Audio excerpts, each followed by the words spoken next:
Bab ke-8, larangan bertelanjang. Maksudnya larangan berupa larangan haram lah.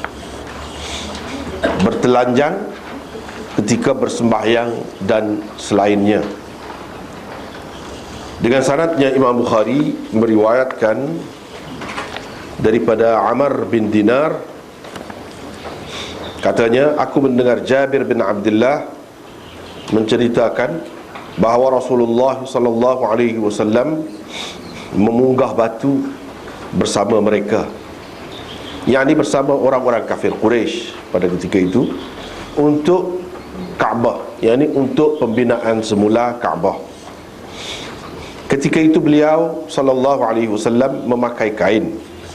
Maka Abbas berkata kepadanya, wahai anak saudaraku, alangkah baiknya kalau kau buka kainmu dan meletakkannya di atas kedua belah bahumu sebagai pelapik kepada batu-batu, yakni yang kau pikul itu. Perawi berkata, Nabi SAW pun membuka kainnya. Beliau SAW sudah hendak, yakni hampir meletakkannya di atas kedua belah bahu. Tiba-tiba beliau terus jatuh pingsan. Selepas itu, yakni selepas peristiwa itu, baginda tidak lagi dilihat bertelanjang ataupun terdedah auratnya. Bab ke-9, bersembahyang dengan memakai baju labuh, seluar panjang, seluar pendek dan baju kelawar. Imam Bukhari dengan sanadnya meriwayatkan daripada Abi Hurairah, katanya, seorang lelaki bangun dan pergi ke hadapan, pergi ke hadapan Rasulullah sallallahu alaihi wasallam. Lalu dia bertanya tentang sembahyang dengan memakai hanya sehelai kain. Nabi sallallahu alaihi wasallam bertanya kembali lelaki itu, adakah semua orang mempunyai dua helai kain? Kemudian ada seorang lelaki bertanya Umar, yakni tentang perkara yang sama. Umar menjawab, apabila Allah memperluaskan, yakni rezeki kepadamu, maka perluaskanlah, yakni nikmatilah rezekinya itu. Seseorang itu boleh memakai beberapa pakaian. Dia boleh bersembahyang dengan memakai kain dan selendang, kain dan baju, kain dan baju kelawar, seluar panjang dan selendang, seluar panjang dan baju, seluar panjang dan baju kelawar, seluar pendek dan baju kelawar, seluar pendek dan baju. Kata perawi, yakni Abu Hurairah, aku rasa dia ada berkata seluar pendek dan selendang. Dengan sanadnya Imam Bukhari meriwayatkan daripada Salim daripada Ibni Umar, katanya, ada seorang lelaki bertanya Rasulullah sallallahu alaihi wasallam, apakah yang boleh dipakai oleh muhrim, yakni orang yang berihram? Baginda sallallahu alaihi wasallam menjawab, dia tidak boleh memakai baju, seluar, burnus, yakni baju labuh, bertudung kepala seperti baju hujan atau baju sejuk, dan kain yang telah dicelup dengan celupan za'faran atau celupan wars. Sesiapa yang tidak mendapati selipar, dia hendaklah memakai khuf, tetapi khuf itu hendaklah dipotong sehingga ke bawah buku lali. Hadis yang sama seperti ini diriwayatkan juga daripada Nafi', daripada Ibni Umar, daripada Nabi sallallahu alaihi wasallam. Sekat dulu. Bab ke-8 ni masih lagi berkenaan dengan pakaian, terutamanya dalam sembahyang. Dan oleh kerana bincang tentang pakaian, walaupun ini bukan bab pakaian yang khusus lagi, dia akan ada bab pakaian khusus akan datang. Tetapi disentuh juga berkenaan dengan pakaian pada ketika di luar sembahyang, yang bukan pada ketika sembahyang, ada juga, banyak juga disentuh di sini. Jadi hak asalnya maksudnya nak cerita tentang pakaian ketika sembahyang ataupun dalam sembahyang tu maksud asalnya. Masih lagi, bahkan kalau kita tengok sampai ke akhir risalah ni berkenaan dengan pakaian lagi. Dan kalau sambung lagi pun ada lagi bahagian pakaian. Lepas tu barulah cerita pasal kiblat, pasal masjid, pasal apa tu kan. Dia akan sambunglah, semua berkait dengan sembahyang lah, bukan bab sembahyang, bab umumnya. Jadi bab hari ni, bab ke-8 ini membincang tentang bertelanjang dalam sembahyang, boleh ke tidak? Boleh ke tidak? Dan di luar sembahyang, boleh ke tidak?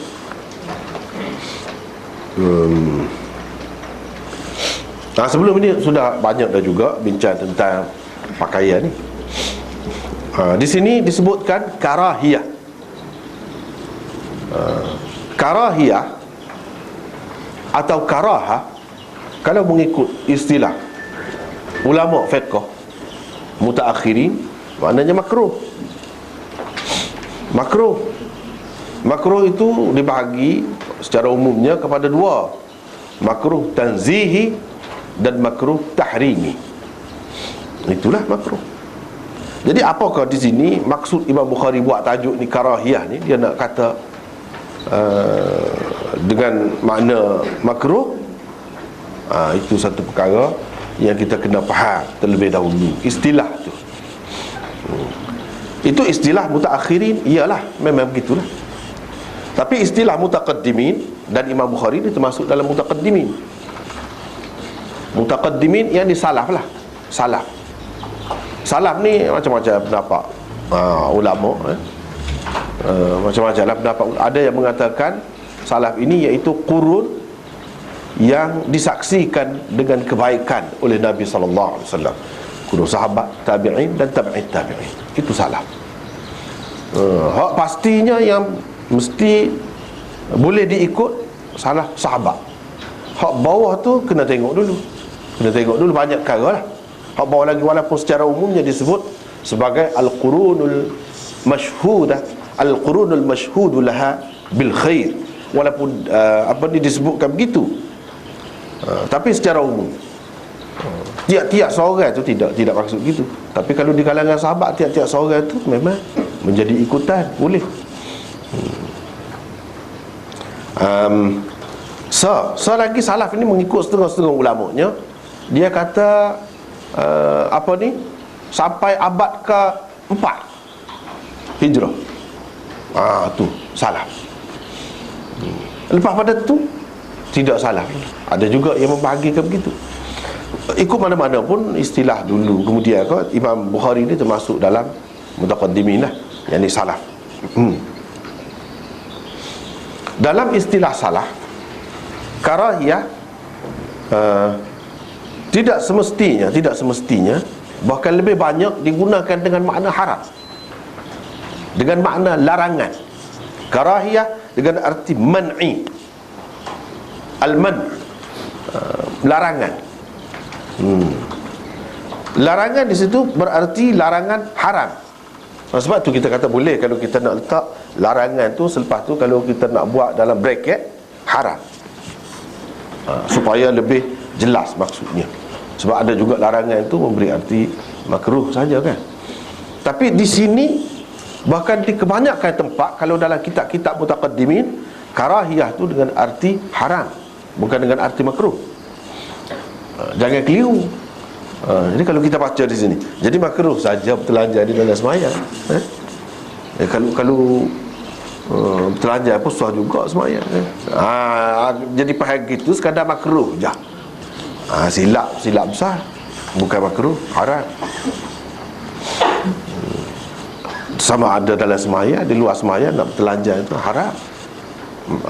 Bertelanjang tu. Dan kalau kita tengok dalam kitab-kitab lama lah, kitab-kitab mutaqaddimin seperti kitab Bukhari ni, kitab Tirmizi dan lain-lain lagi, terutamanya kitab hadis lah, kitab hadis, dia banyak benar buat tajuk lagu ni. Tajuk dia babu karahiyati mahril baghi, misalnya karahiyati mahril baghi. Jadi karahiyah tu apakah makna makruh? Makruh mengambil ataupun menerima, mengambil munafaat daripada mahril baghi. Mahr makna mas kahwin asalnya. Di situ bukan makna mas kahwin, bayaran, ataupun kita kata galia, bayaran lah. Soal pelacur ni yang diberikan kepada pelacur. Jadi hasil mahsul pelacur tu, pelacuran tu. Jadi adakah makruh? Ada, itu haram. Jelas seperti itu. Itu dalam Tirmizi misalnya, bab karahiyatit tawaf uryanan. Dalam Tirmizi bab, kalau kita nak kata makruh bertawaf di Baitillah dengan bertelanjang, makruh ke? Tidak, haram. Tapi dia guna perkataan karahiyah. Perkataan karahiyah dalam istilah Quran, dalam istilah hadis, kebanyakannya, lebih banyak lah, walaupun ada juga dengan makna makruh, tapi lebih banyak dengan makna haram. Maka di sini pun dengan makna haram juga. Kalau di luar sembahyang haram, dalam sembahyang lebih-lebih lagi lah kira-kiranya. Dari segi keharaman dia, sebab haram ni pun dia tidak sama juga peringkat dia, tidak sama juga, ada banyak tahapnya. Larangan karahiyah di sini larangan haram ataupun haram selalu. Kita pun haram bertelanjang. Haram bertelanjang ketika bersembahyang dan selainnya, yang ini selain sembahyang tu. Selain sembahyang tu lain-lain lah, ibadat lain, ataupun yang bukan ibadat lain selain sembahyang, di luar sembahyang, itu memang dilarang dan haram, tak boleh. Bahkan dari segi perkiraan biasa ni, orang ramai ni pun kan, tak ada hak bertelanjang ni. Pasal mana hak bertelanjang ni? Kalau ada kat gila lah. Ada jangan jumpa dah tepi-tepi jalan tu, jalan gila lah tu. Kalau orang betul waras, tak ada buat kerja lagu tu. Dari segi biasa pun, umum ni, kafir sekalipun dia tak ada bertelanjang ni. Memang semula jadilah manusia, fitrah manusia tu, dia malu, dia tidak suka kalau terdedah aurat dia tu. Ini kenapa? Kerana aurat tu lah. Aurat tu maknanya tempat yang semestinya mengikut fitrah semula jadi manusia tu ditutup. Tapi ada juga agama dalam dunia ni kan, hak tidak sampai agama pun ada juga, hak memang bertelanjang. Memang bertelanjang ada dalam dunia. Misalnya agama Jain, agama Hindu, ada pada ketika tertentu sami dia lah, tapi sami dia, untuk sami dia, orang jalan bertelanjang, tengah jalan besar telanjang, sekumpulan orang bertelanjang. Agama Rajneesh Bhagwan misalnya, di satu tempat di Goa, kalau di India tu, telanjang belakang situ, nak masuk situ kena telanjang. Boleh tengok Cina Jatah, nah, telanjang belakang. Agama dia lagu tu. Dahsyat, ada dalam dunia ni. Itu kalau atas nama agama. Kalau tidak atas nama agama, di sebelah barat tu kan, setengah-setengah negeri memang telanjang, ramah telanjang.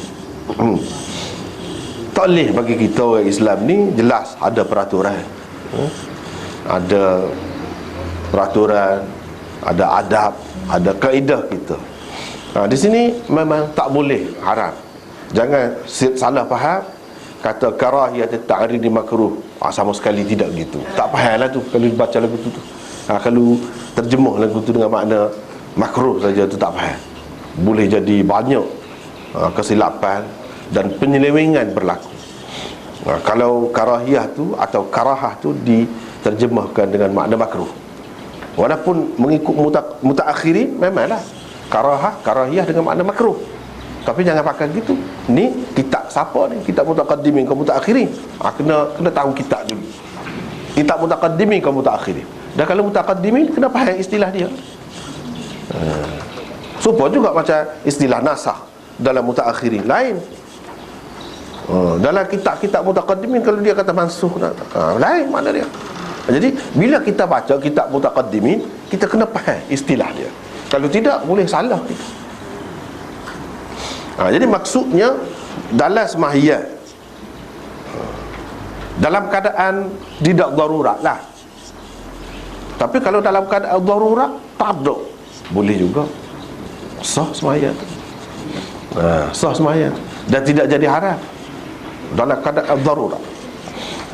Walaupun adalah cara-cara dia kan sembahyang tu berbeza sedikit, dari segi cara-cara dia tu dalam keadaan bertelanjang tadi. Adalah keadaan-keadaannya. Tapi dalam keadaan ada pakaian, walaupun sekadar menutup aurat, yang kita panggil aurat mughalladhah, sekadar tu pun kena tutup. Kalau tidak, tak sah, tak boleh. Kalau tak ada langsung, lain cerita. Tu dalam bab darurat lah, kita kira. Dalam sembahyang dan selainnya tu banyak kan. Dia tak boleh telanjang ni. Lagu mana telanjang ni? Maksudnya telanjang bogel kalau dalam jambat, dalam bilik air, tak boleh kau. Haram kau pula. Dia pergi sampai ke situ tu. Ketika di bilik air, ketika buang air, takkanlah ada sepuluh orang sakit tu, kita kata. Dalam keadaan pakai pempah lah dia buang air, takkanlah lagu tu kan. Jadi lagu mana? Hak ni dikecualikan. Hak tu dikecualikan. Begitu juga pada masa seseorang tu bersama isteri dia setubuh misalnya, kalau tidak bertelanjang, kalau tidak buka aurat tu macam mana? Tak akan jadi, tak akan berlaku. Begitu juga buang air besar, buang air kecil, macam mana? Itu termasuk dalam dikecualikan. Bahkan ada dalil-dalil yang menunjukkan bahawa memang kena buka lah aurat tu. Nabi SAW sendiri pun, dia pergi buang air, dia angkat kain dia. Bila angkat kain tu maknanya terbuka lah aurat kan. Bila dia buang air, dia pergi jauh, tapi tempat yang terdedah, dia nak buka tu dia ada cara dia, nak buka. Apabila dia duduk sampai dekat dengan bahagian bawah, bukan buka daripada atas lah, duduk cacat betul tu kita kata buka selalu, dah, tidak lagu tu cara dia. Kalau di tempat yang terdedah, yang ni dekat nak duduk benar tu, baru buka. Jadi cubalah tutup setakat mana yang boleh. Di tempat yang tidak ada pandangan orang lah. Tapi kalau dalam bilik air, kita boleh buka terus, tak ada apa. Boleh buka terus. Dan timbul pula masalah, apa boleh tengok aurat kau? Boleh tengok aurat kau? Ada yang mengatakan dia pegang dengan hadis Aisyah. Aisyah kata dia tidak pernah tengok kemaluan Nabi SAW. Jadi dia tidakkah sebagai suami isteri macam mana tak tengok? Jadi ramai yang mengatakan tak boleh tengok aurat ni. Suami isteri masing-masing tak boleh tengok aurat. Bahkan ada yang mengatakan hak lebih berat lagi. Dia kata aurat sendiri pun tak boleh tengok. Itu tak benar lagi, itu tak betul. Tak betul tu. Satunya, kalau nak pakai riwayat tadi, riwayat itu tidak sahih. Sebab dalam riwayat tu ada seorang majhul perawi. Semua tengoklah kitab mana pun, memang dia ada perawi yang majhul itu, iaitu Maula li Aisyah. Maula Aisyah. Siapa dia Maula? Tak jelas. Dengan sebab itu ulama tak pakai hadis tu. Sebab itu kalau kita tengok dalam kitab-kitab fiqh, dia kata memang boleh tengok, tak ada apa. Banyak. Dalam hadis-hadis pun sebut haram seseorang itu berkahwin dengan perempuan yang dia telah lihat kemaluan ibunya. Sebut. Dalam hadis-hadis ada sebut. Misalnya, mal'un man nazara ila farji imra'atin wa ibnatiha. Dilaknat orang yang melihat faraj seseorang perempuan dan anak perempuannya. Anak perempuan, bagi perempuan itulah. Apa maksudnya? Yang ini haram berkahwin. Sebab apabila berkahwin dia akan lihat. Setara lihat tu pun tak boleh dah. Apatah lagi kalau bersetubuh. Bila sudah berkahwin dengan mak, dengan anak tu tak boleh. Sampai bila-bila pun anak kita saja. Begitu juga sebaliknya. Jadi dalam hadis itu sebut tengok. Jadi tengok tak boleh tu sebab tengok. Mana adalah bolehlah tengok tu ibu tu ataupun anak tu. Itu misalnya dalam hadis. Jadi banyaklah hadis-hadis seumpama ini menunjukkan boleh. Boleh. Tidak salah. Tidak salah. Boleh tengok, harus tengok. masing-masing aurat itu sebab termasuk dalam keperluan, dalam keperluan. Begitu juga ketika buang air, boleh tengok. Cuma tengok saja-saja tu, saja-saja tengok, itu tak molek lah. Sebab apa? Takut timbul perkara lain yang tak baik lah. Mungkin dia akan timbul perkara lain yang tidak baik. Macam-macam lah boleh berlaku. Sebab tu dia tidak galakkan. Tapi bukan makna ketika perlu tu tak boleh tengok. Misalnya doktor, misalnya orang nak beranak, nak bersalin, mestilah kena tengok sama ada lelaki kau doktor tu, perempuan kau. Kalau tidak, nak jahit lagu mana yang terkoyak kau, kita kata misalnya masa bersalin tu, macam mana? Mesti dah, tak dapat tidak. Kalau lelaki pun boleh tengok. Ataupun sakit lain, boleh, tidak semesti bersalin. Sakit lain pun boleh tengok. Walaupun doktor lelaki, dia nak tengok jenis mana. Kalau gatal, misalnya kita kata kalau gatal, jenis mana. Jadi tak apa hak tu dibenarkan. Hak tak boleh saja-saja. Begitu juga ada orang kata tak boleh tengok aurat sendiri pun tak boleh. Lepas tu dia cerita hak biasa kan, tersebar dalam masyarakat ni. Sayyidina Ali tu dikatakan bapa dia orang gelar dia karramallahu wajhah. Sedangkan sahabat-sahabat yang lain radhiyallahu anhu belaka, radhiyallahu anha. Kalau perempuan, bapa dia ni karramallahu wajhah. Macam-macam lah pendapat. Ada yang mengatakan sebab dia tak pernah sembah berhala, daripada kecil lagi masuk Islam, jadi tahu-tahu sedar-sedar tu semayalah, betul lah, sembah berhala ni tak ada. Sebab tu ada yang mengatakan sebabnya dia tidak pernah tengok kemaluannya. Ada juga yang kata begitu. Tapi itu semua tak benar, tak betul. Hak Sayyidina Ali digelarkan dengan karramallahu wajhah tu bukan kerana itu semua. Kalau nak kata kerana tidak sembah berhala, amal lagi yang lain. Aisyah pun tak pernah sembah berhala sebab dia daripada kecil lagi Islam. Sa'ad bin Abi Waqqas pun umur berapa tahunnya masuk Islam. Lepas pada tu Sayyidina Abu Bakar pun tidak pernah sembah berhala. Tapi tak ada dikata begitu. Ya, sebenarnya dikata begitu kerana nak jawab orang ahli bukan setengah orang dia kata itu Syiah bagi, bukan Syiah. Tak. Orang kita yang bagi lagu tu. Kalau Syiah dia tidak karramallahu wajhah, dia alaihi salam. Kalau Sayyidina Ali ni alaihi salam. Dia tulis di belakang, kalau reka tu kan AS dia tulis. AS tu alaihi salam. Kalau Syiah ni bukan karramallahu wajhah, ni orang ahli sunnah, ulama-ulama ahli sunnah juga yang bubuhnya. Sebab apa? Sebab dia Syiah ni Sayyidina Ali ni ramai dia musuh dia kan. Musuh dia terutama di zaman dia tu puak-puak Khawarij. Puak-puak Khawarij ni kalau sebut saja Ali, dia bukan kata radhiyallahu anhu ke apa ke, dah. Dia kata qabbahallahu wajhah, sawadallahu wajhah.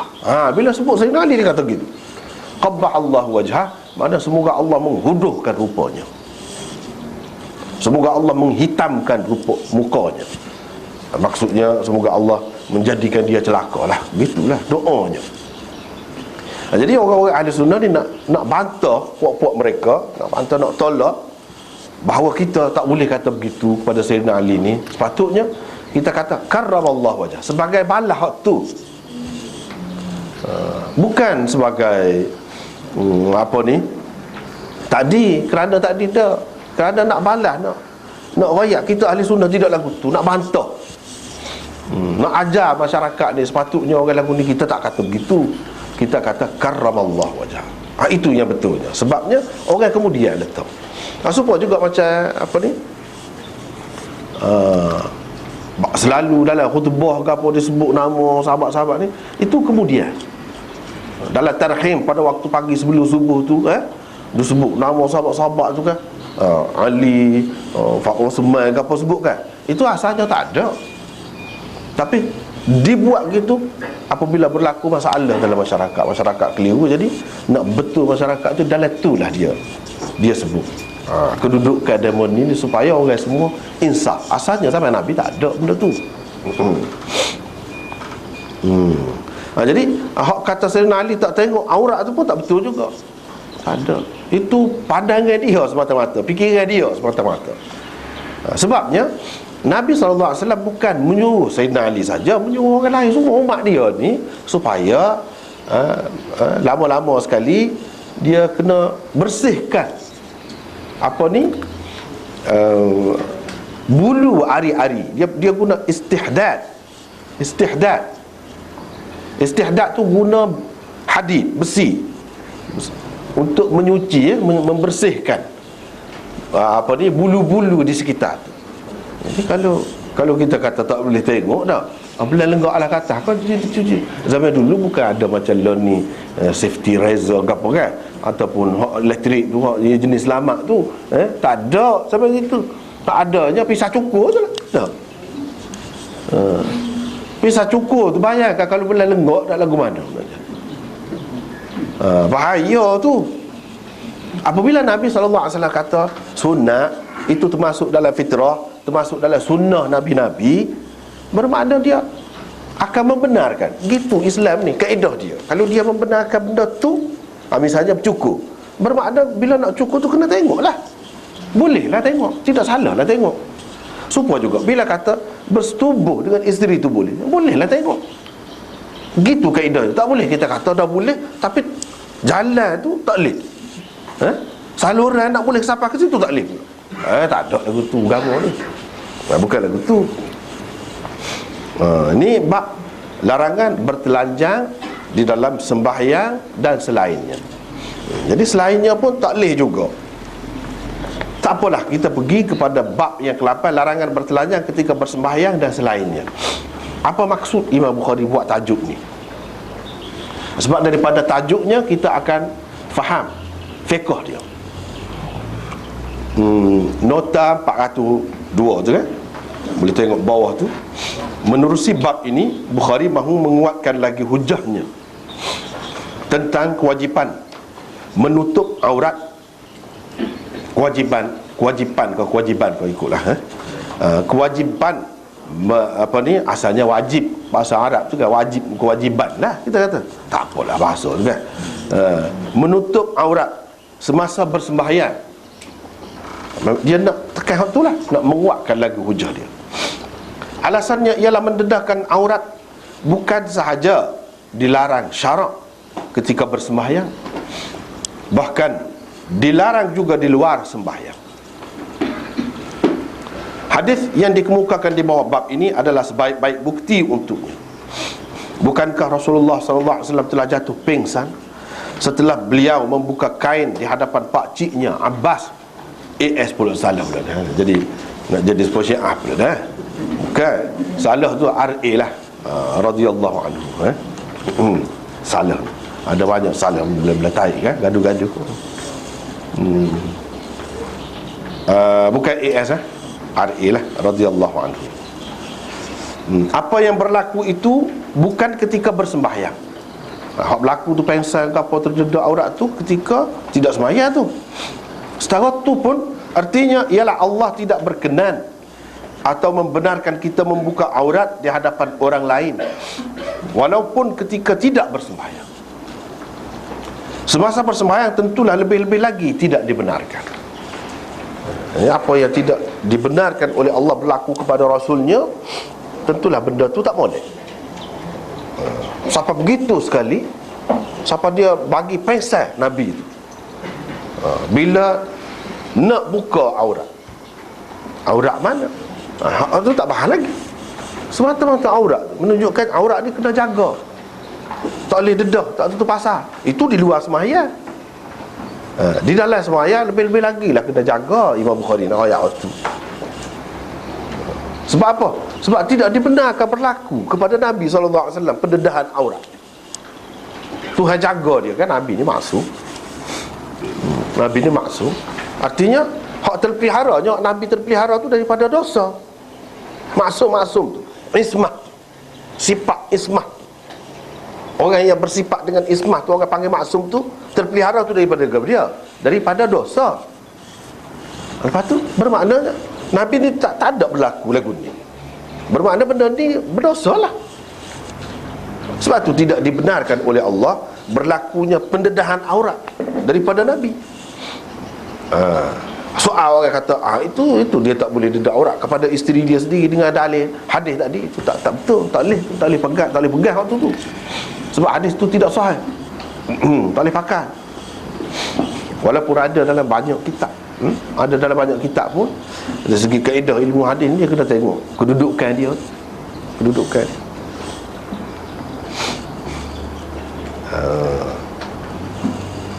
Bermakna kalau di luar sembahyang lebih-lebih, dalam sembahyang lebih-lebih lagi lah tak boleh. Kalau di luar sembahyang pun tak boleh. Di luar sembahyang lagilah tak boleh. Itulah Imam Bukhari ambilnya, dia fahamnya dalam sembahyang. Padahal tak ada sebut sini cerita sembahyang apa dalam hadis ni, tak ada. Tak ada. Dia faham, itulah fiqh dia nya. Dia faham daripada hadis ni. Ni cerita ni di luar sembahyang, wa ghairiha lah. Hak ni dalam hadis ni cerita ghairiha, di luar sembahyang. Tapi sembahyang tu tak ada sini. Dia nak rayaknya kalau di luar sembahyang pun tak boleh, gitu mohon lah Tuhan jaga. Dalam sembahyang lebih-lebih lagi lah. Yang kita nak jaga apa dia? Benda ni benda berdosa. Benda aurat ni berdosa. Sebab itulah Nabi terpelihara. Berdosa ni bukan khusus untuk dia, siapa-siapa. Berdosa lah. Itu kaedah tu diambil daripada Nabi ni tidak terdedah aurat. Sebab apa tidak terdedah? Sebab dia maksum. Maksum daripada apa dia? Daripada dosa. Bermakna benda ni berdosa. Dedah aurat tu berdosa. Situ dia faham. Itulah orang panggil fiqh. Fiqh seseorang iman, cara dia faham hadis. Padahal tak ada cerita pasal sembahyang pun. Dia buku dalam tajuk dia tu dalam sembahyang. Nak ayatnya dia pakai kaedah min babil aula. Min babil aula. Yakni kalau di luar sembahyang pun tak boleh, dalam sembahyang lebih-lebih lagi lah, lebih-lebih lagi. Dia pakai kaedah tu.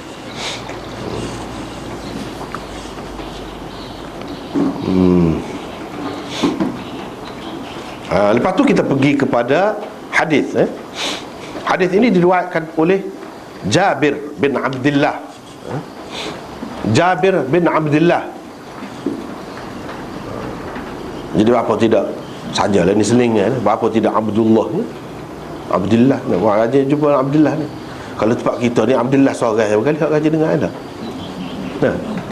Penyanyi itu Jamal Abdullah tu dah. Hak lain tak ada Abdullah belakang kan? Betul tu dia tu, betul tu. Bukan salah. Hak dia betul tu. Sebab mengikut kaedah bahasa Arab, selepas Ibnu tu dia bagi bawah. Dia kena bagi bawah mengikut kaedah bahasa Arab. Misal Jabiru bin Abdillah.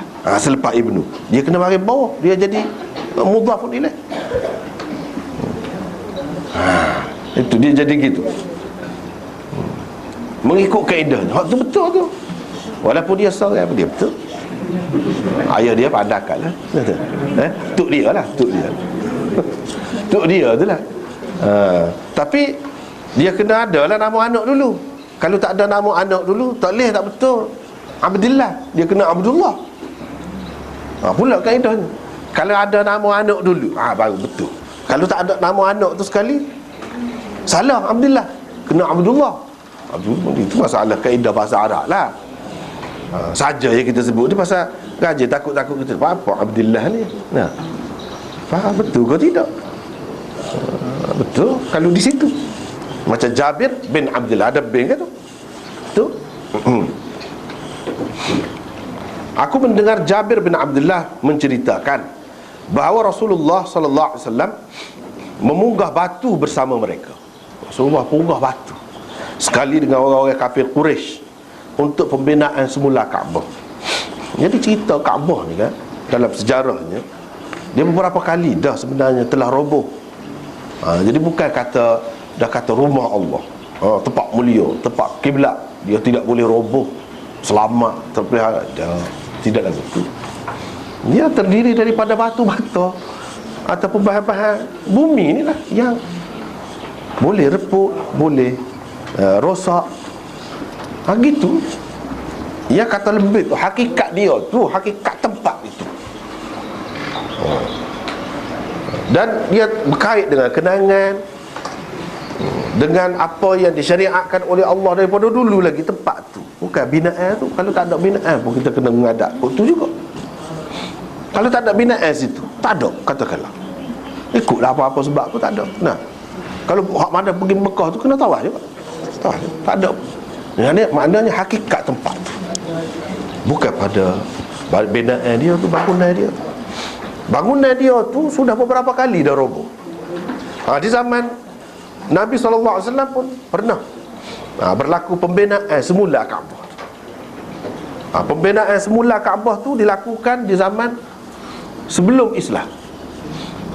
Ketika tu Nabi tidak menjadi rasul lagi. Bila roboh, buat dia pakat buat lah.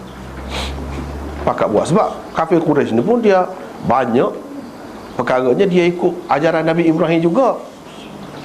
Ajaran Nabi Ibrahim lah.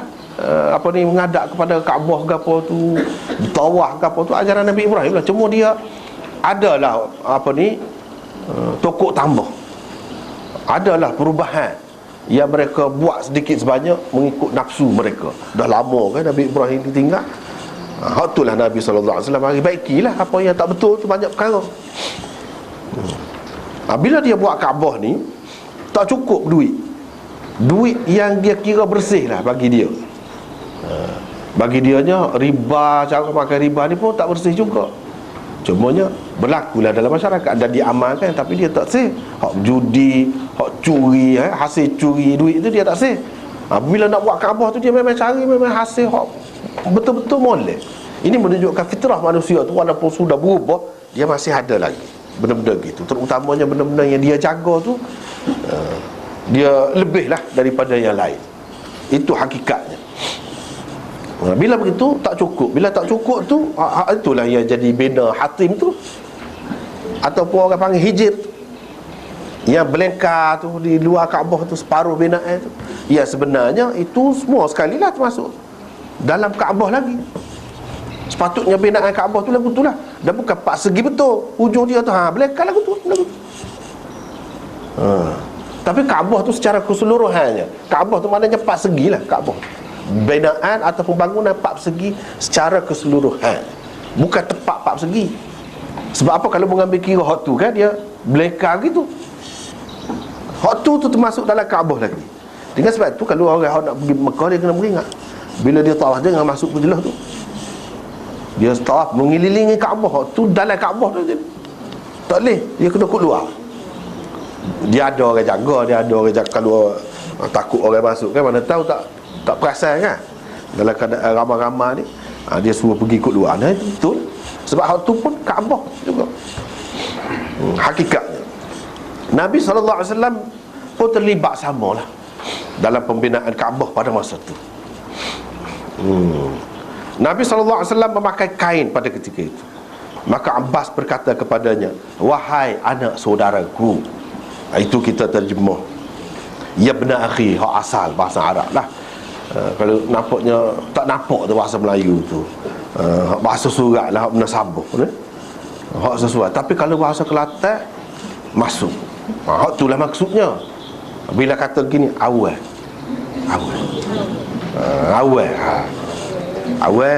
itulah kalau nak berlembut dengan seseorang, dia makna dia guna perkataan awal. Kalau perempuan tu mek weh, jangan dibuat gitu. Kalau lelaki awal, itulah. Ini pun maksud manja lah. Maksud manja menyatakan sayang. Awal, alangkah baiknya. Kalau awal bukan, dia guna awal sama lah. Awal buka kain tu meletakkan letak atas bahu. Sebab bila duk punggah batu tu kan kena bahu dia, takut berluka lah, takut melecur ke apa ke. Mari duk punggah banyak ni, dia suruh letak kain tu sini. Letak tu letak lagu mana dah, tak tahu lah lagu mananya, tapi dia suruh letak lah. Sama ada pecah semua ke, ataupun kalau kita kata kalau pakai kain sarung tu kan, sakut sini jadi bulat gitulah. Ikutlah tu tak cara lah. Yang pentingnya dia suruh letak atas bahu. Perawi berkata Nabi SAW pun bukalah kain dan ikut pakcik dia. Beliau sudah hendak yakni hampir meletakkannya di atas kedua belah bahu, tiba-tiba terus jatuh pingsan. Itu satu terjemahan tu yang kita buat ni. Kalau mengikut zahir lafaz hadis ni, teks asal dia tu, bila pakcik dia suruh gitu, dia pun bukalah dan meletakkan di atas bahu. Letak dah. Betul-betul kalau lagu tu sudah terdedah lah. Letak atas bahu dia. Lepas pada letak tu baru pasal. Tapi kita tidak pakai tu. Terjemahan ni cuba perhati, tidak gitu. Mengikut kaedah lain lah. Mengikut kaedah lain. Nak tahu kaedah tu kita kena tengok nota. Hadis ini termasuk dalam marasil sahabat, kerana Jabir tidak menyaksikan peristiwa itu. Jabir bin Abdullah ni, dia kemudian sahabat ni, Jabir ni, dia orang Madinah, yang ni Ansar. Sedangkan cerita ni bukan berlaku semasa Nabi diutuskan menjadi Nabi, semasa di Mekah selama 13 tahun. Tak, sebelum pada tu lagi. Macam mana dia? Dia tentu sekali dia tidak menyaksikan peristiwa ini. Dia tak ada dalam kisah tu, dalam cerita tu. Bagaimanapun marasil sahabat, bermakna dia tidak secara langsung tengok cerita tu, tengok peristiwa tu. Bila dia tidak secara langsung tengok, mestilah dia tahu ni daripada orang lain. Orang lain tu siapa? Tidak disebutkan orang lain. Orang lain tu tidak disebutkan. Kira-kiranya sahabat lah juga. Kalau sahabat, kita katakan sahabat lah yang cerita kepada dia, tapi tidak disebut nama sahabat tu, itulah orang panggil marasil. Hadis mursal. Hadis mursal ni hadis yang tabi'i asal dia ni meriwayatkan tu daripada Nabi tanpa menyebutkan sahabat. Tu hak mursal sungguhnya. Satu lagi, sahabat dia tak ada dengan peristiwa tu, dia tak tengok, dia tak ada, tapi dia royak. Kira-kiranya dia tak ada lah. Dia royak tu melalui orang lain royak ke dia. Orang lain tu sahabat juga. Itu pun termasuk dalam mursal juga. Tapi nama sahabat tu tidak disebutkan. Ia cerita tu dia tak royak. Itu mursal juga, tapi mursal sahabi orang panggil. Kalau mursal sahabi sama sahabat, semua ulama-ulama ahli sunnah pakai. Tapi kalau mursal orang lain bawah ni tak boleh lagi. Kalau mursal sahabat boleh pakai. Kalau seorang tabi'i tak sebut sahabat, tak boleh pakai hadis dia. Sebab boleh jadi dia tidak ambil daripada sahabat, dia ambil daripada tabi'i serupa dia juga. Bila tabi'i serupa dia, kita kena tahu siapa dia tabi'i. Kalau sahabat tak apa, kita tak tahu pun, sebab kedudukan dia tu tinggi. Kira-kiranya Jabir ni dia ambil, katakanlah, daripada seorang sahabat. Kalau begitu bermakna hadis ini hadis mursal. Tapi kalau kita kata dia tidak ambil daripada sahabat yang lain, dia tahu cerita ni kira-kiranya daripada Nabi SAW sendiri, Nabi royak ke dia, maka itu tidak jadi mursal hadis ni. Hadis ni jadi hadis marfu' lah. Itu istilah hadis tu. Hadis ini jadi hadis marfu'. Jadi hadis yang seorang perawi dia tu terus ambil daripada Nabi SAW. Kalau dia tidak terus ambil, ataupun dia tidak tengok ke dia tidak tengok ke peristiwa tu melalui orang lain, itu mursal. Orang panggil mursal atau marasil. Ke mana-mana pun, kalau kata marasil sekalipun, ini marasil sahabat. Marasil sahabat mengikut ahli sunnah wal jamaah semua terima. Dan asalkan sanad dia tu bawah tu sahih lah, dikira sahih. Walaupun sahabat yang menceritakan kepada sahabat hak seorang lagi tu tidak disebut namanya, walaupun begitu. Kita tengok sini. Hafiz Ibnu Hajar Al-Aini dan Ibnu Rajab mengatakan mungkin sekali beliau mendengarnya daripada Abbas. Sahabat, kita kata kalau dia ambil daripada sahabat, siapa agaknya? Kalau ambil daripada sahabat lain selain daripada Abbas pun jadi orang tu tak tengok juga. Sebab yang tengok ni peristiwa ni yang berlaku ni Abbas saja. Di hadapan Abbas saja. Kata kalau kita terimalah bertelanjang pun Nabi tu di hadapan pak cik dia seorang, orang lain tak ada. Pada ketika tu orang lain tak ada. Kalau kita kata Jabir ni ambil daripada selain Abbas, hadis itu mursal lagi. Mursal banyak lapis lah. Tapi ada riwayat daripada Ibnu Abbas, daripada ayah dia Abbas, ada cerita ni. Hak bernasabahnya kita kata Jabir ni ambil daripada Abbas. Abbas kiranya lepas pada tu royak cerita ni kepada sahabat-sahabat Nabi. Meriwayatkan kisah ini daripada ayahnya dengan lebih terperinci. Riwayat Ibnu Abbas itu dikemukakan oleh At-Tabarani di dalam Mu'jam Kabirnya dan Al-Bazzar dalam Musnadnya. Mengikut Az-Zuhri, Rasulullah sallallahu alaihi wasallam pada ketika itu belum baligh. Kalau kita kata belum baligh, belum 15 tahun. Sebab kalau lelaki, itulah hak baligh dia secara umumnya. Ada beberapa riwayat sebenarnya berhubung dengan umur Nabi SAW. Ibnu Battal dan Ibnu Tin pula menegaskan umur Nabi SAW pada ketika itu 15 tahun. Dia tetap, dia kata memang 15 tahun. Sebenarnya ada beberapa riwayat berhubung dengan umur Nabi SAW ketika peristiwa itu berlaku. 25 tahun ada juga, 30 dan 35 ada juga yang mengatakan pada ketika tu umur Nabi tu. Beberapa riwayat ada. Demikianlah antara yang disebutkan oleh ulama. Pendapat mana sekalipun diterima, yang pasti ialah pada ketika itu Muhammad SAW belum lagi menjadi Rasul. Sebab dia jadi Rasul umur 40 tahun. Sebab apa ya? Penting sangat benda tu. Penting. Tak apa. Kita tengok nota Hafsah lagi. 404 tu. Abbas berkata begitu tidak kerana lain, melainkan kerana bersimpati kepada anak saudaranya dengan meletakkan kain di atas bawah sebab tak dia. Tak apa. Hak tu kita tengok nota yang selepasnya. Ada beberapa perkara yang perlu diletakkan di hadapan untuk memahami hadis ini dengan baik. Pertama, pendedahan aurat bukanlah sesuatu yang mengaibkan dan menjatuhkan maruah seseorang pada pandangan masyarakat jahiliyah Arab. Satu, itu kena tahu. Kedua, Nabi SAW dalam peristiwa ini belum lagi menjadi Rasul. Belum. Ikut pendapat mana sekali pun tadi, umur berapa pun tadi yang disebut tadi, belum lagi menjadi Rasul. Ketiga, tidak disebut dengan jelas di dalam riwayat ini sama ada beliau berbaju atau tidak. Dia suruh pecah kain. Boleh jadi datang kain tu dia pakai baju, dia pakai jubah ke apa ke? Tidak pakai jubah ke, baju yang labuh ke sikit, dia pakai biasanya, dia pakai gitulah. Dia suruh pecah kain, bukan suruh telanjang. Tak jelas sebut. Tak jelas sebut telanjang sini. Kamu bertelanjanglah. Buka kain. Dia tak ada sebut kata lagu tu.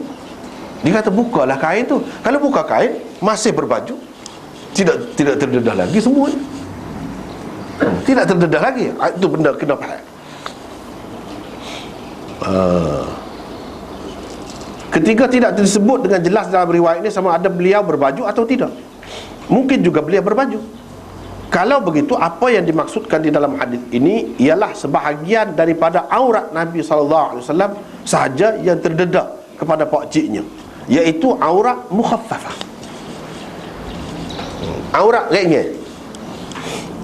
Ia tidak berarti yang terdedah itu ialah aurat mughallazah, aurat hak berat, iaitu kubul dan dubur. Itu bukan hak tu.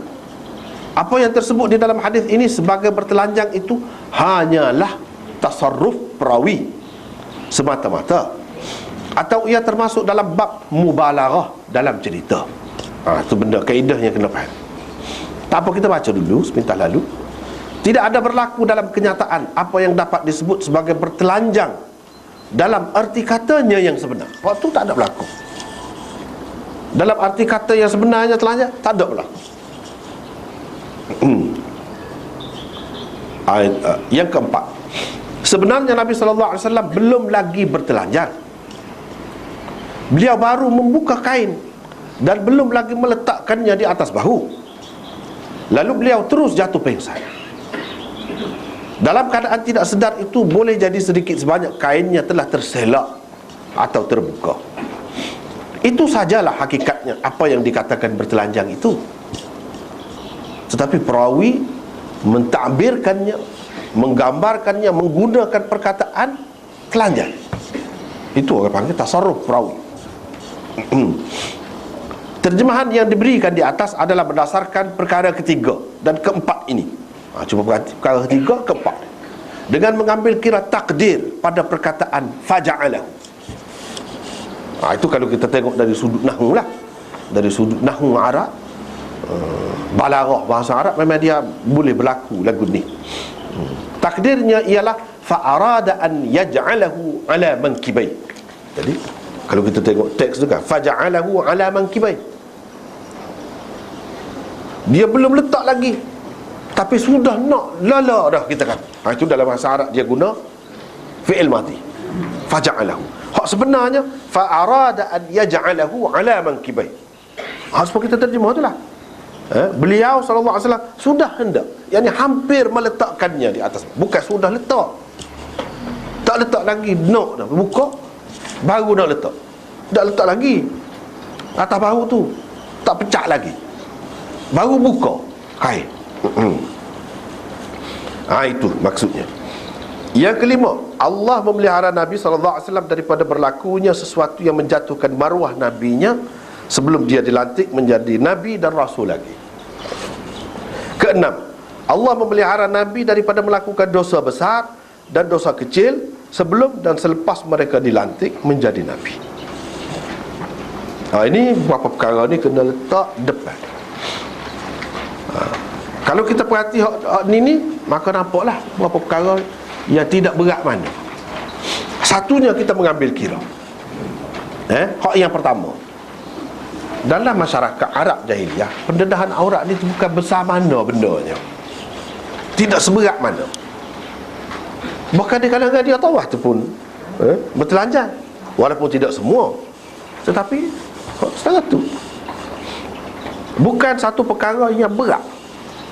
Kalau berlaku pun benda ni, tidaklah disebut-sebut orang sangat untuk menjatuhkan maruah dia, memburukkan nama baik dia. Tak ada. Orang tak akan sebut benda tu.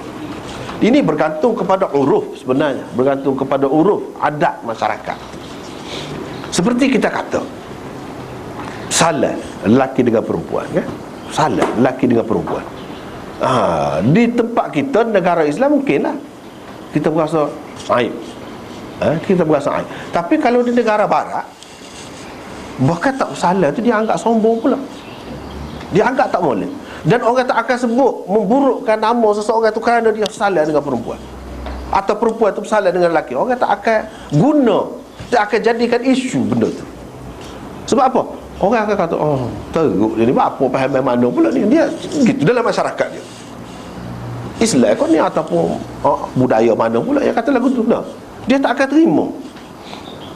Tetapi kalau tak salah, itu mungkin dianggap pelik, menyalahi budaya dia lah. Bukan suatu keaiban langsung dalam masyarakat dia, bahkan tak bersalah tu aibnya. Dalam keadaan itulah, sebab itulah kalau kita tengok fatwa kemudian kan Dr. Yusuf Qardawi, dia kata tak apa salah lelaki dengan perempuan. Dia mengambil kira tempat-tempat lagu tu, dalam keadaan lagu tu.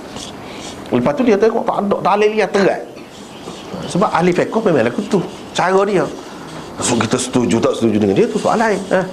Tak apalah kita tak setuju dengan dia, tetapi dia ada pendapat dia. Dengan mengambil kira hak tu kan, kalau kita pergi negara barat tak adalah susah, sebab orang tidak akan mengaibkan kita pun. Tak ada, bukan satu keaiban. Nak buruk nama jadi jatuh orang tu kerana tu, tak ada berlaku lagu tu. Dengan sebab tu dia kata boleh mengambil kira hak tadi. Bukan bermakna dah boleh tak semua tempat kita buat lagu tu lah. Kau molek kita dah molek, dah kau molek, dah tak usah lah buat lagu tu tempat kita ni. Tapi katakanlah kalau kita pergi ke negeri orang hak lagu tu, kita fikir mungkin dia berasa hati, mungkin dia berasa tidak mesra dengan kita, mungkin dia akan salah faham terhadap kita. Tak salah kalau kita bersalah, walaupun seorang alim sekalipun. Walaupun seorang alim dan orang lain tak boleh kata ke dia, jangan kata. Itu keadaan.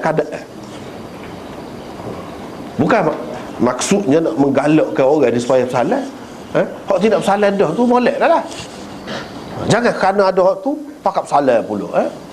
Tak perlu molek dah, tak salah.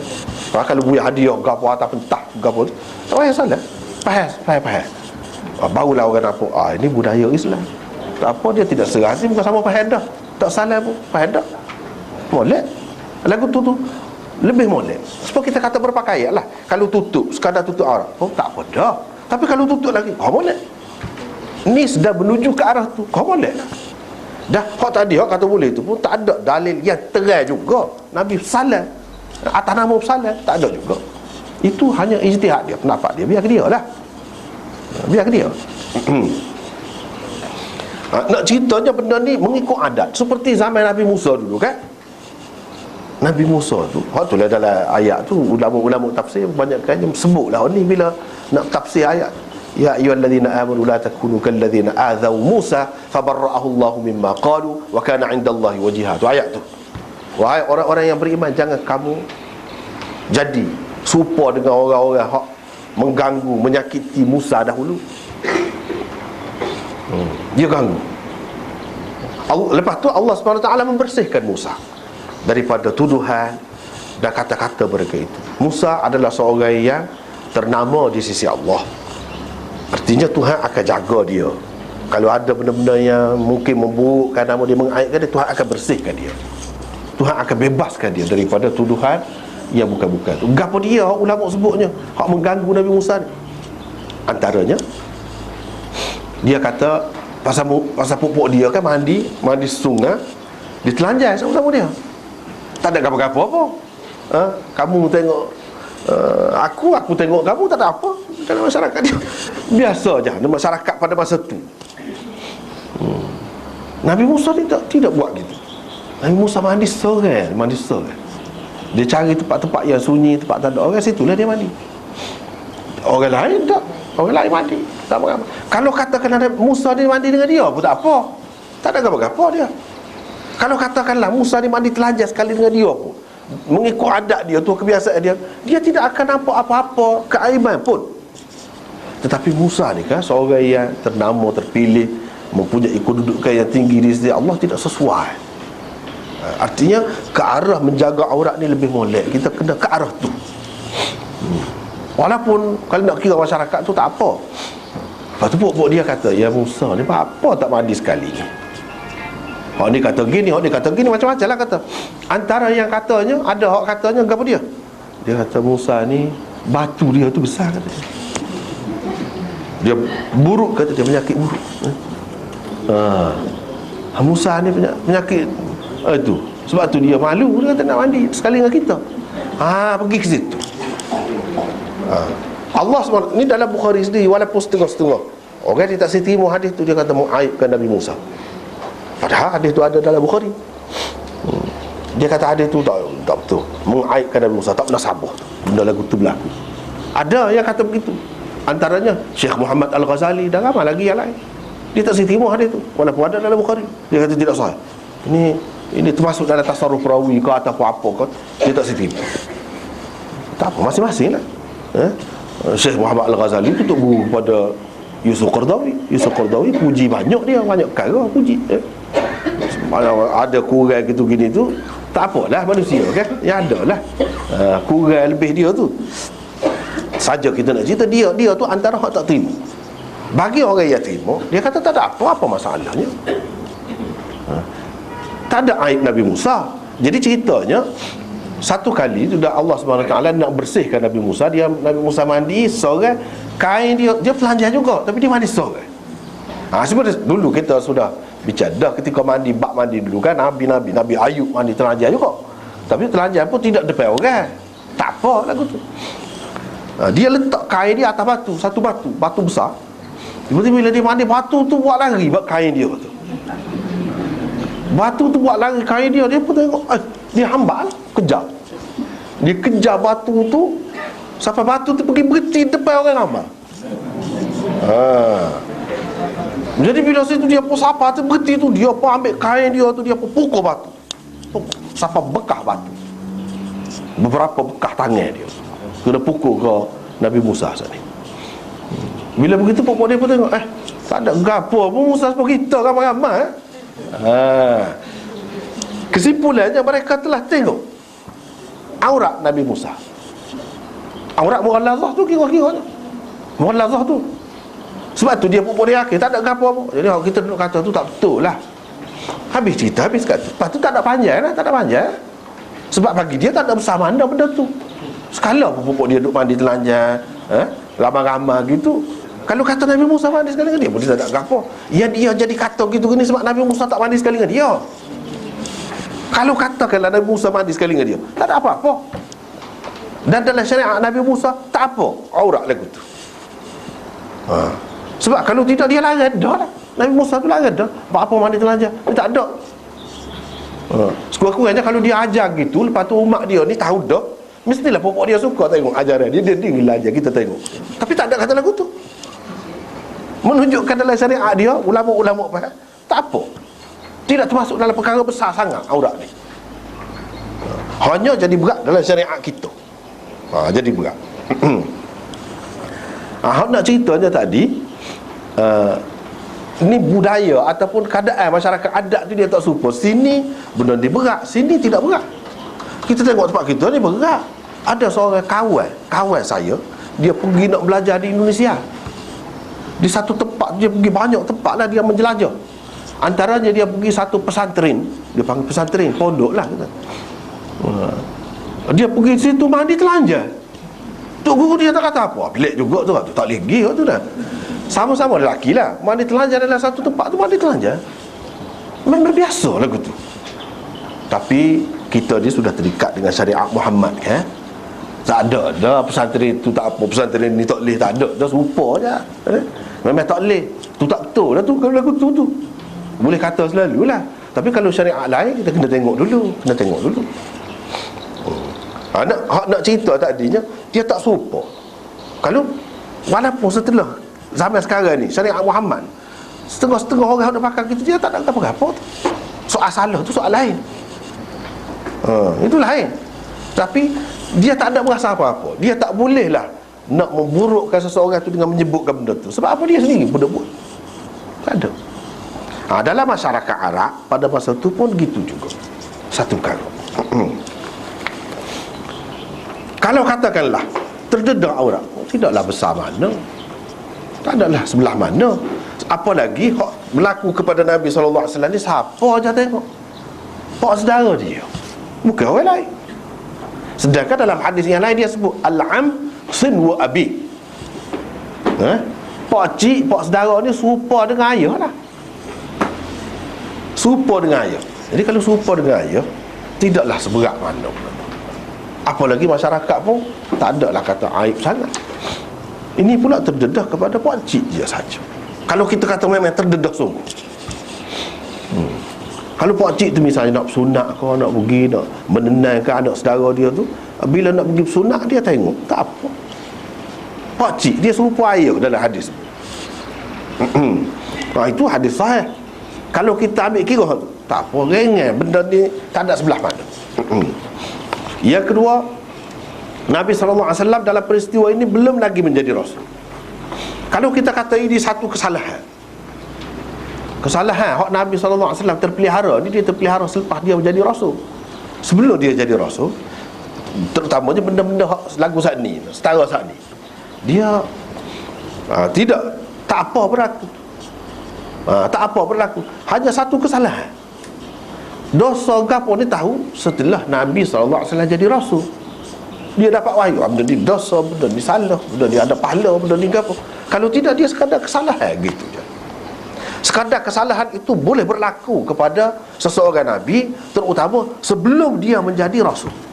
Pak, kalau kita kata kesalahan dengan pak cik dia, bukan orang lain ada tengok, tak ada. Situ juga pergi. Kalau kita kata kesalahan, nak ceritanya setara tu pun Tuhan jaga Nabi ni.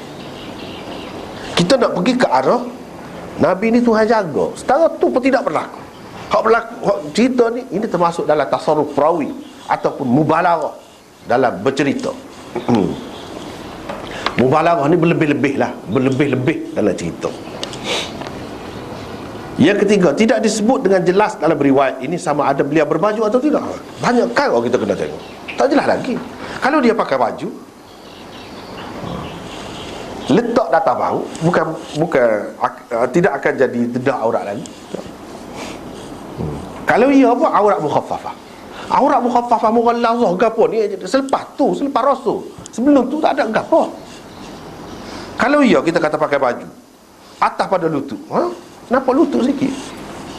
Itu pun sebelum dia jadi rasul. Kalau kita kata dia tidak berbaju dengan buka kain, itu memanglah telanjang sungguh lah. Tapi tidak jelas, tak ada sebut dia tidak berbaju. Cuma dia kata buka kain. Kain tu biasanya, kain tu yang dipakai di bahagian bawah. Biasanya orang pakai dua, bahagian atas baju, apa ni, bahagian bawah kain.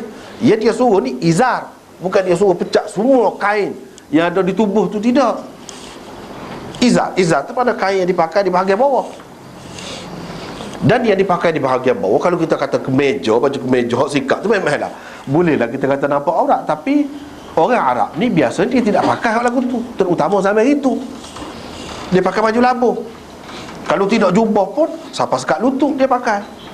Kalau begitu sekadar nampak lutut, itu yang dikatakan aurat. Setara tu pun dikatakan telanjang. Memang pun sekarang ni masyarakat kita dia tak ada belah mana. Tapi setengah-setengah masyarakat kan, kita pecah baju pun dia kata telanjang dah. Padahalnya auratnya antara pusat dengan lutut sudah ditutup, dia kata telanjang. Dalam masyarakat Arab, masyarakat Pakistan, masyarakat tu kan, memang dia kata telanjang. Kalau kita tubik, dia tubik dengan bertelanjang, kata dia. Bertelanjang tu bagi dia tu terdedah, telanjang. Sebab apa? Dia nak pergi jumpa dengan orang nak tubik sikit, dia pakai baju selagi. Dia tidak seperti kita mudah-mudah kan, tak pakai baju, tubik gitu mudah-mudah. Ada. Bagi dia telanjang dah. Istilah telanjang ni, perawi tu kata telanjang, boleh jadi dia mengambil kira apa yang diguna dalam masyarakat dia pada masa dia. Hak tu dikatakan telanjang. Tidak semesti telanjang ni aurat yang sebenarnya terdedah. Itu benda yang kena perhati. Sebab apa? Ni Nabi ni, kita bercerita tentang Nabi, kena jaga kesucian dia, kedudukan dia tu. Semula-mula kita cari jalan yang paling selamat, paling menyelamatkan dia daripada sebarang kekurangan.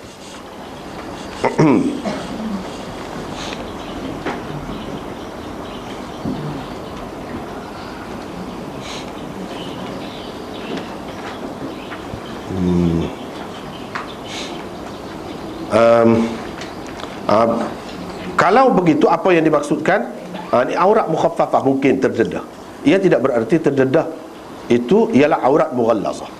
Apa yang disebut dalam hadis ini sebagai pertelanjang itu tasarruf perawi. Tasarruf perawi ni pindaan perawi. Dia guna mengikut apa yang dia faham. Setara tu telanjang. Padahal adakah termasuk dalam takrif telanjang sebenarnya hak Nabi ajar? Tak lagi. Tak lagi. Kalau kita kata nampak pohon, dia sudah kata telanjang. Padahal nampak pohon tu tidak telanjang. Sikit lagi kita akan jumpa dalam bab seterusnya, semaya pakai seluar pendek. Dalam ke mana? Semaya bertelanjang kau tu. Apa panggil? Dalam hadis ni, dalam kitab ni dia kata tak lagi. Tapi bagi setengah orang yang kata itu aurat, bila kata nampak pohon, nampak lutut, dia sudah kata telanjang dah lah. Telanjang tu maksudnya terdedah aurat. Aurat mana? Maksud aurat mana? Tak jelas lagi di sini.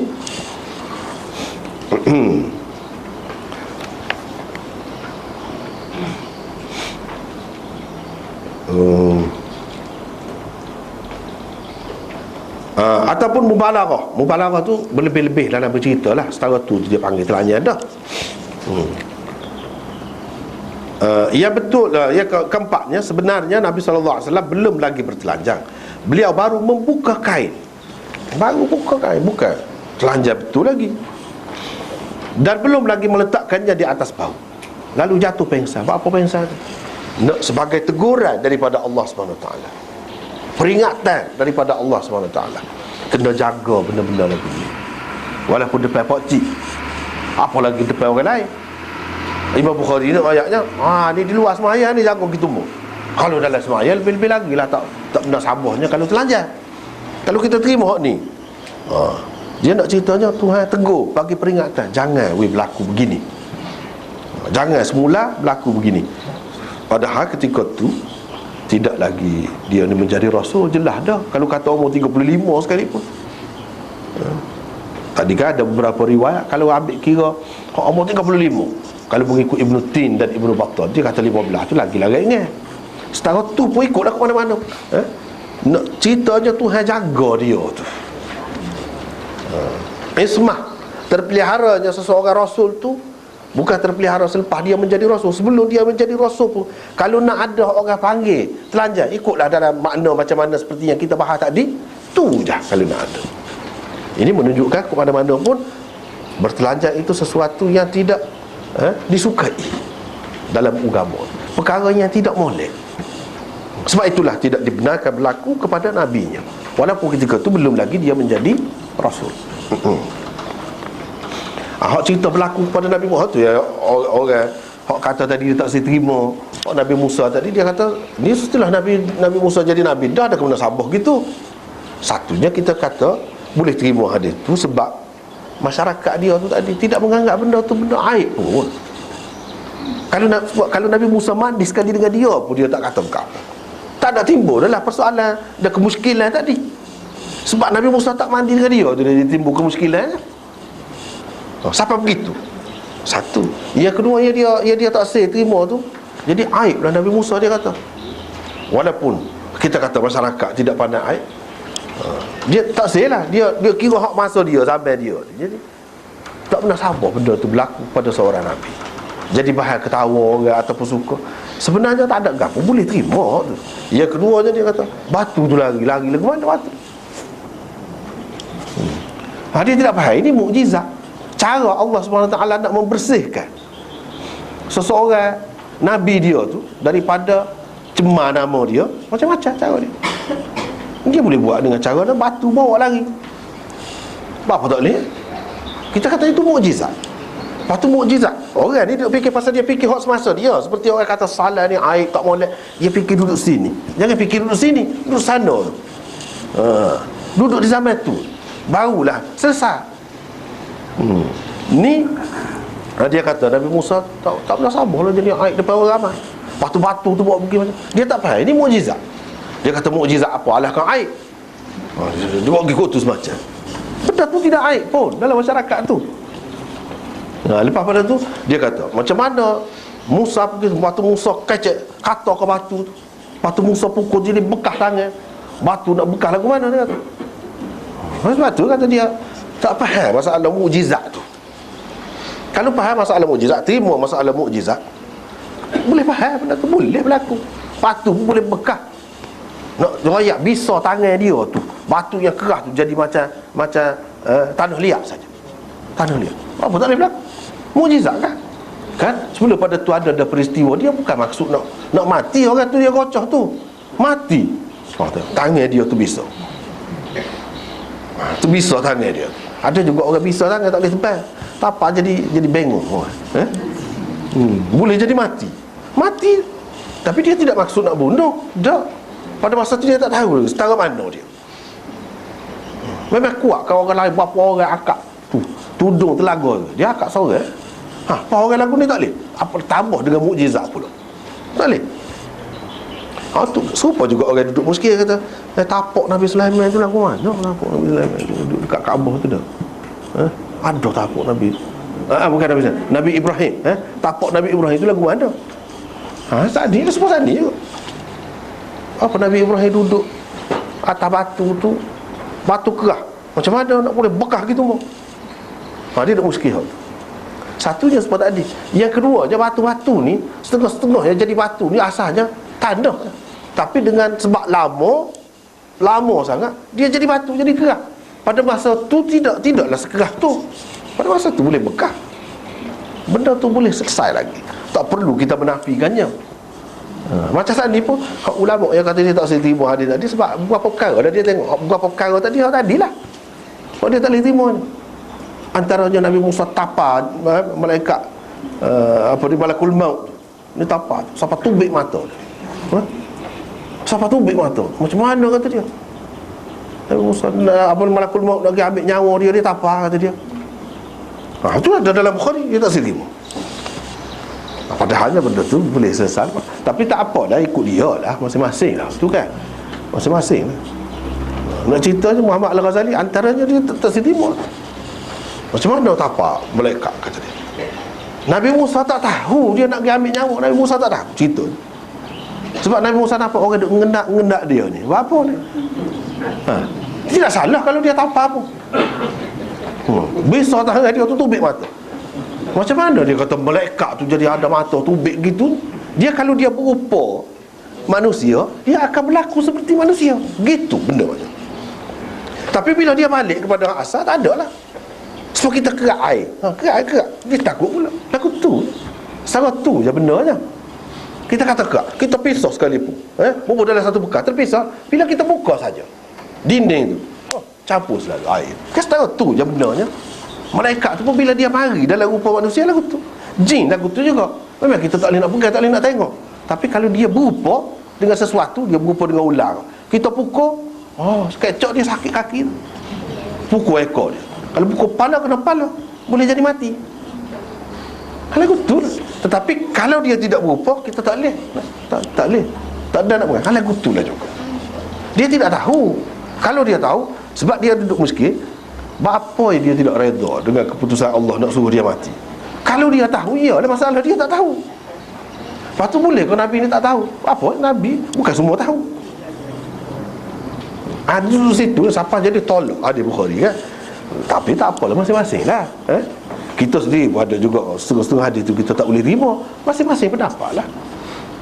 Tetapi hak saat ni kita boleh terima, tak ada apa. Tak ada apa.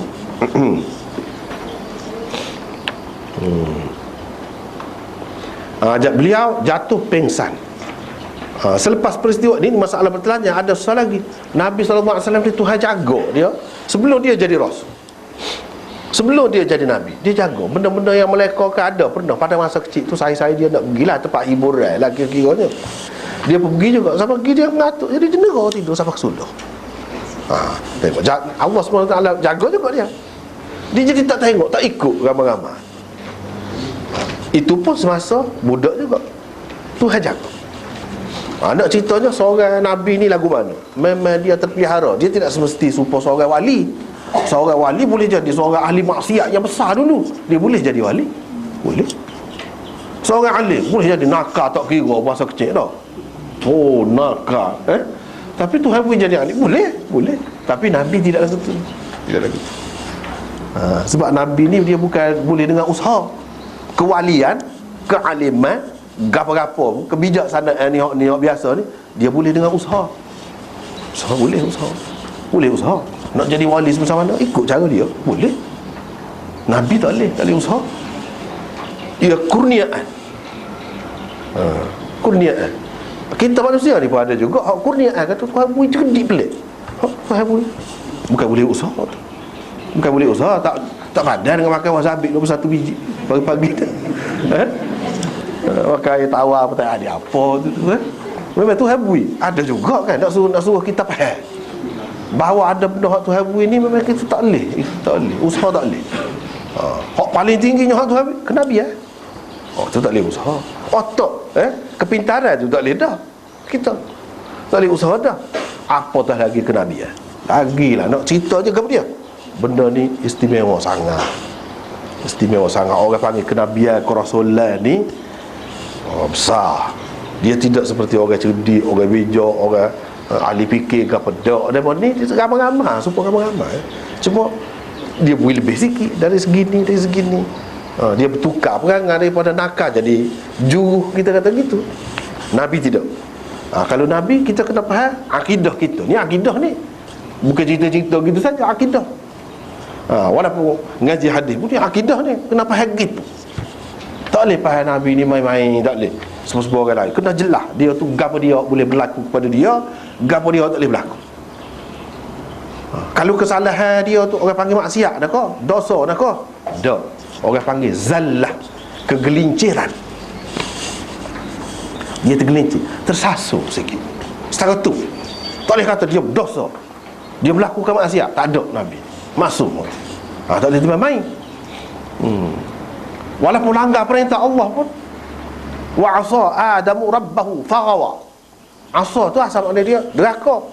Rawa makna sesat. Jadi kita nak terjemah gitu kan tak boleh. Betul tengok molek tafsir tu. Dia terjemah gitu ke tidak? Kalau gitu tak betul.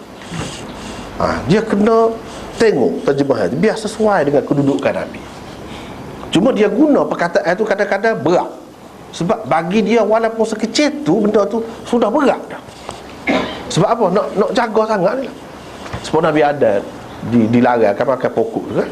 Dia makan kehendak Allah, kehendak kita. Kalau tidak ada kita dalam dunia ni, hikmah Allah nak beri jadi lagi dalam dunia, dia jadilah terlupa. Walaqad ahidna ila adama min qablu fanasiya walam najid lahu azma. Walam najid lahu azma. Dia berjanji jangan beri gini-gini, tapi dia terlupa. Dia ada sifat terlupa. Beri jadi sifat terlupa ada. Lepas tu kita kata dalam syurga boleh terlupa, boleh gitu gini, ada kurang pula orang. Kan dalam syurga tu segala-galanya sempurna. Hak tu lah ada ulama pula kata, dia kata syurga tu bukan syurga tu, syurga lain. Syurga dalam dunia ni macam-macam lah pendapat kan. Dah syurga tu dah, tapi Tuhan beri pada masa tu kepada dia tu. Jadi gitu. Nak banyaknya sifat manusia ni daripada asal benar, dalam benar tu sifat lupa tu. Mari dalam dunia ni lagilah kau terlupa. Nah, tu sifat asal manusia ni. Sebab Nabi, seorang Nabi ni dia ada manusia kan, bila manusia dia ada dua sifat yang berlawanan. Ada baik, ada buruk, ada kurang, ada lebih. Ada nak benda molek, ada nak benda tak molek kan, ada benda-benda lagu tu manusia. Jadi sifat-sifat manusia tu ada juga pada dia, cuma setengah-setengah tu tak ada. Sifat makan, mengatuk, letih, sakit, itu ada. Tapi dalam etikad kita, akidah kita ni tak boleh kata kalau sakit dia sakit yang menyebabkan jadi aib, cacat, tak boleh nak kerja. Tugas dia tu tak jalan molek, tak boleh lagu. Tak boleh pegang lagu tu. Misalnya dia gila, adakah Nabi ni gila? Tak ada. Gila tak boleh. Gila tak boleh. Ataupun orang duduk kata Nabi Ayub tu kan, dia jadi penyakit kulit teruk sampai bau batu-batu dan bau. Itu Israeliat. Tak betul. Tak boleh kalau lagu tu. Siapa dia nak pergi terima dakwah dia, nak pergi dengar dia, nak mengajar agapanya, dah muka busuk gitu mah. Tak ada. Seorang Nabi tak ada melakukan benda lagu tu. Dia sekadar kalau ada pun tergelincir. Dari satu segi sebenarnya tidak salah. Sebab itulah yang disebutkan, misalnya Nabi tegur, Nabi hak buta ditanya dia buat tak cara, dia duduk cara kau ni, pembesar-pembesar Quraisy hak mari ni, dia nak dakwah tu. Tuhan pun tegur lah. Abas wa tawalla tu. Tegur lah. Kalau nak kira sebenarnya tidak salah, dia tidak dengan sengaja, dengan jelas, dengan maksud nak menderhakai, melanggar perintah Allah. Dah, dia tidak maksud gitu. Dia ingat ni Islam dah. Ni pembesar-besar ni, bayangkan kalau dia masuk Islam, betapa baiknya. Mestilah pengikut dia tu ikut masuk Islam juga. Ni Islam dah, biarlah dulu. Dia dengan maksud tu, setara tu pun tegur dah. Kalau nak kira bukan dosa kok, dia tak ada kepentingan peribadi, dengan maksud untuk Islam juga. Tapi tak boleh lah tu, salah tu. Kesalahan tu ada. Setara tu je ada Nabi ni. Kalau ada pun yang sebenarnya tak boleh dikatakan maksiat, dosa dah, kesalahan pun tidak dimaksudkan, tapi Allah SWT mesti tegur dia. Tegur lah. Kalau ada hak lagu tu pun dia tegur. Misalnya Nabi Adam tu berlaku, walaupun hikmah Allah SWT nak mari anak cucu dia dalam dunia ni, tapi Tuhan tegur dia royak saja. Kena taubat. Dia bertaubat lah, mari dalam dunia ni. Benda tu bukan dengan sengaja, kerana terlupa. Terlupa tu Tuhan kandak kita, hikmah Tuhan. Walam najid lahu azma, kami tidak dapati dia ni teguh, kuat, dari segi pegang janji itu. Ataupun lam najid lahu azma, kami tidak dapati dia ni buat kesalahan tu dengan maksud, dengan memang tuju, dengan sedar betul, dengan ingat molek. Bukan lagu tu. Kami dapati dia seorang yang lemah, manusia. Dia bila kata manusia, antara kelemahannya dia terlupa, dia apa dia boleh berlaku. Sebab tu Tuhan pun maaf lah dia, tak apa. Setara tu je ada je. Sebab Nabi Musa pukul, dia tidak maksud nak suruh mati. Gocah dia pun tak tahu lagi setara mana tangan dia ni.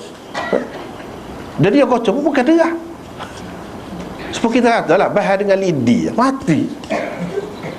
Sebab tu dalam hukum Islam ni dia ada pembunuhan sengaja, tidak sengaja, separuh sengaja. Hak lagu mana?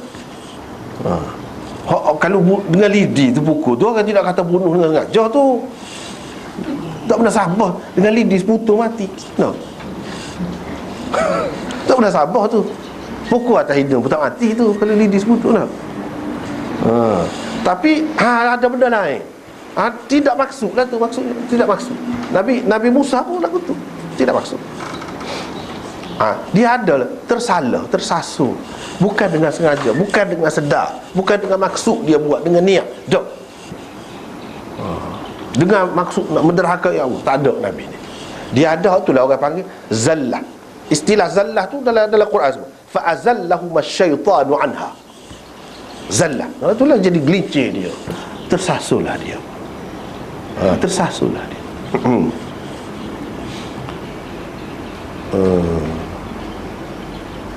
Jadi wa'asa Adamu rabbahu fahawa, Adam tidak menepati perjanjian yang telah dibuatnya dengan Allah, maka tersasullah dia.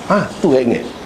Kita kata Adam telah melakukan maksiat kepada Allah, maka jadi sesatlah dia. Kalau terjemahan lagu tu tak betul tu. Tak mengikut ahli sunnah. Hak sesat boleh jadilah kalau kena. Tak boleh, kena sesuai.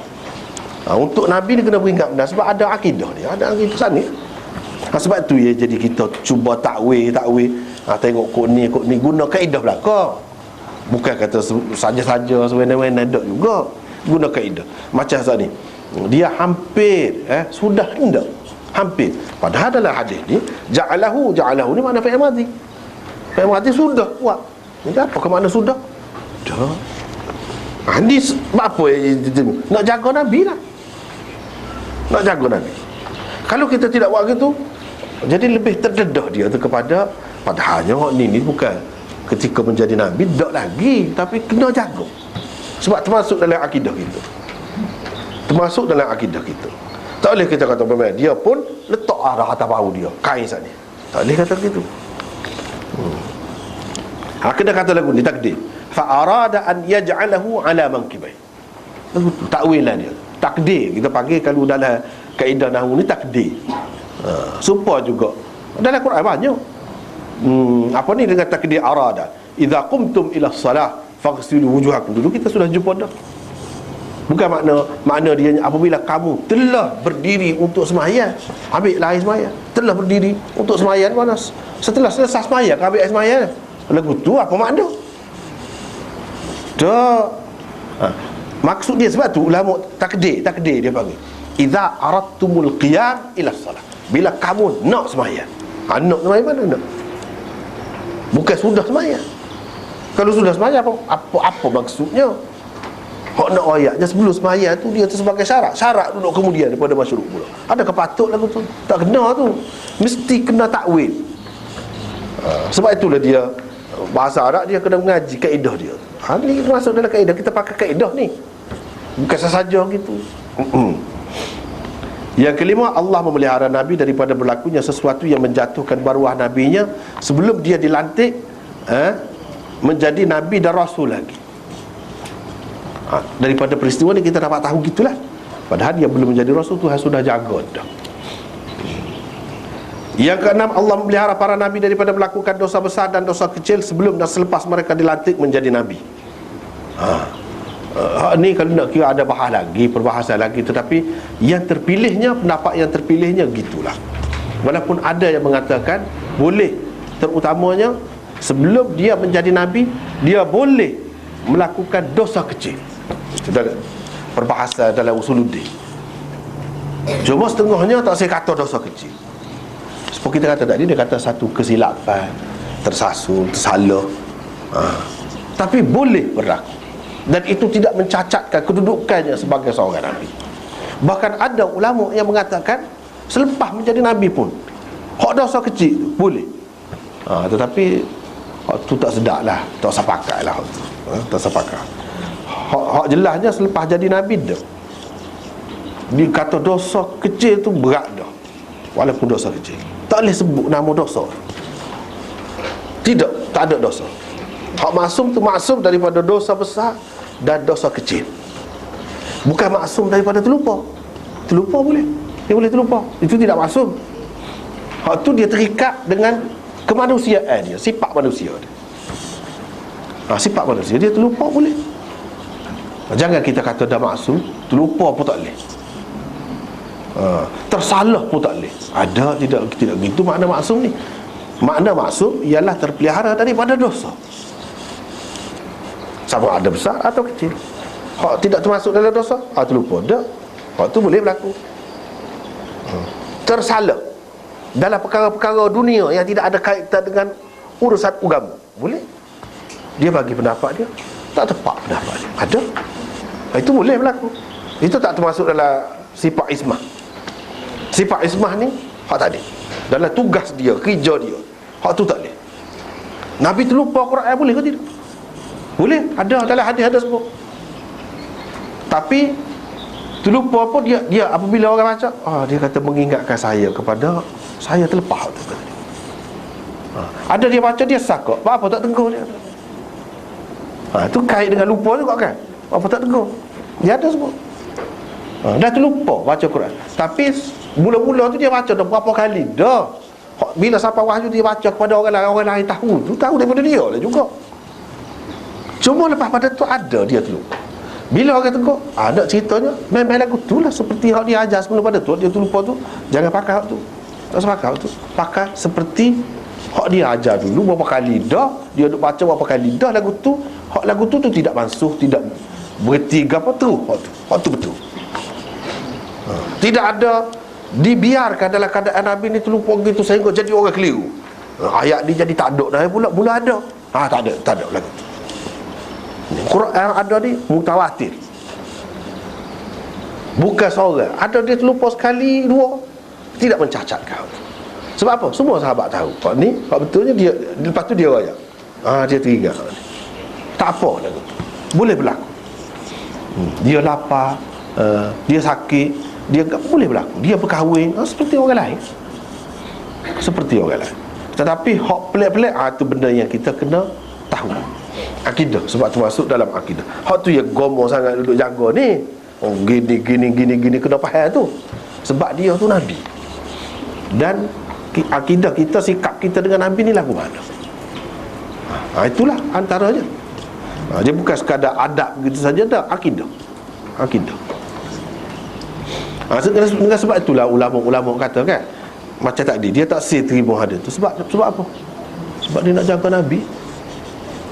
Hak tu besar tu, akidah besar. Sebab tu dia tolak hadis walaupun sahih. Hak ni lebih besar lagi kena jaga maruah Nabi. Dia ada alasan dia juga, cara dia. Misalnya ada ulama orang tak terima Nabi ni kena sihir kan. In tattabi'una illa rajulan mashura. Kamu tidak ikut kecuali orang yang kena sihir. Dalam Quran kata, bermakna dia nak menafikan Nabi ni kena sihir. Dia kata dalam Quran tu sendiri royak. Kalau Nabi ni memang kena sihir, betul lah. Kalau dia kata kena sihir, dia sedangkan dia nak menafikan. Ni hadis ni bila bercanggah dengan Quran, kata dia tak boleh, kita kena ketepikan hadis. Walaupun ada dalam Bukhari dan Muslim. Sebab apa? Sebab bila Nabi ni kena sihir, kadang orang kena sihir tu jelas ke mana.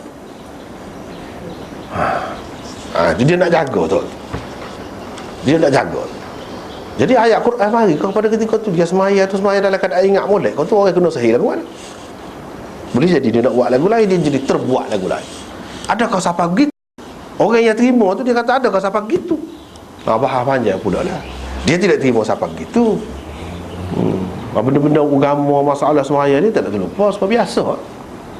Cuma benda-benda dunia dia ada. Kadang-kadang dia rasa supaya buat dah, tapi sebenarnya tak buat lagi, sekadar tu je. Supaya dengan sakit lah juga. Bila demam kan, jadi buat letih. Hak sekala boleh buat, jadi tak boleh buat. Gitu ya, setengah tu. Hak orang terima tu. Bukan makna terima tu siapa kena sihir tu supaya orang lain. Dah, tidak gitu. Tu benda kita kena faham. Barulah tak ada nampak percanggahan. Tapi orang hak tak terima, alasan dia nak jaga Nabi, nak jaga Quran. Kalau tidak jadi, boleh jadi orang kata Quran ni kamu tahu mana hak ni, ayat ni tidak turun pada masa tu. Sekurang-kurangnya orang boleh ragu. Ada keraguan tu pun tak sih. Dengan sebab itu dia tak sih terima. Ini alasan lah, alasan masing-masing. Jadi kita antaranya hak tak sih terima tu ramai orang besar-besar. Syekh Muhammad Abdul tak sih terima. Syekh Qutb tak terima tu hadis kena sahih tu. Tapi hak lebih ramainya terima.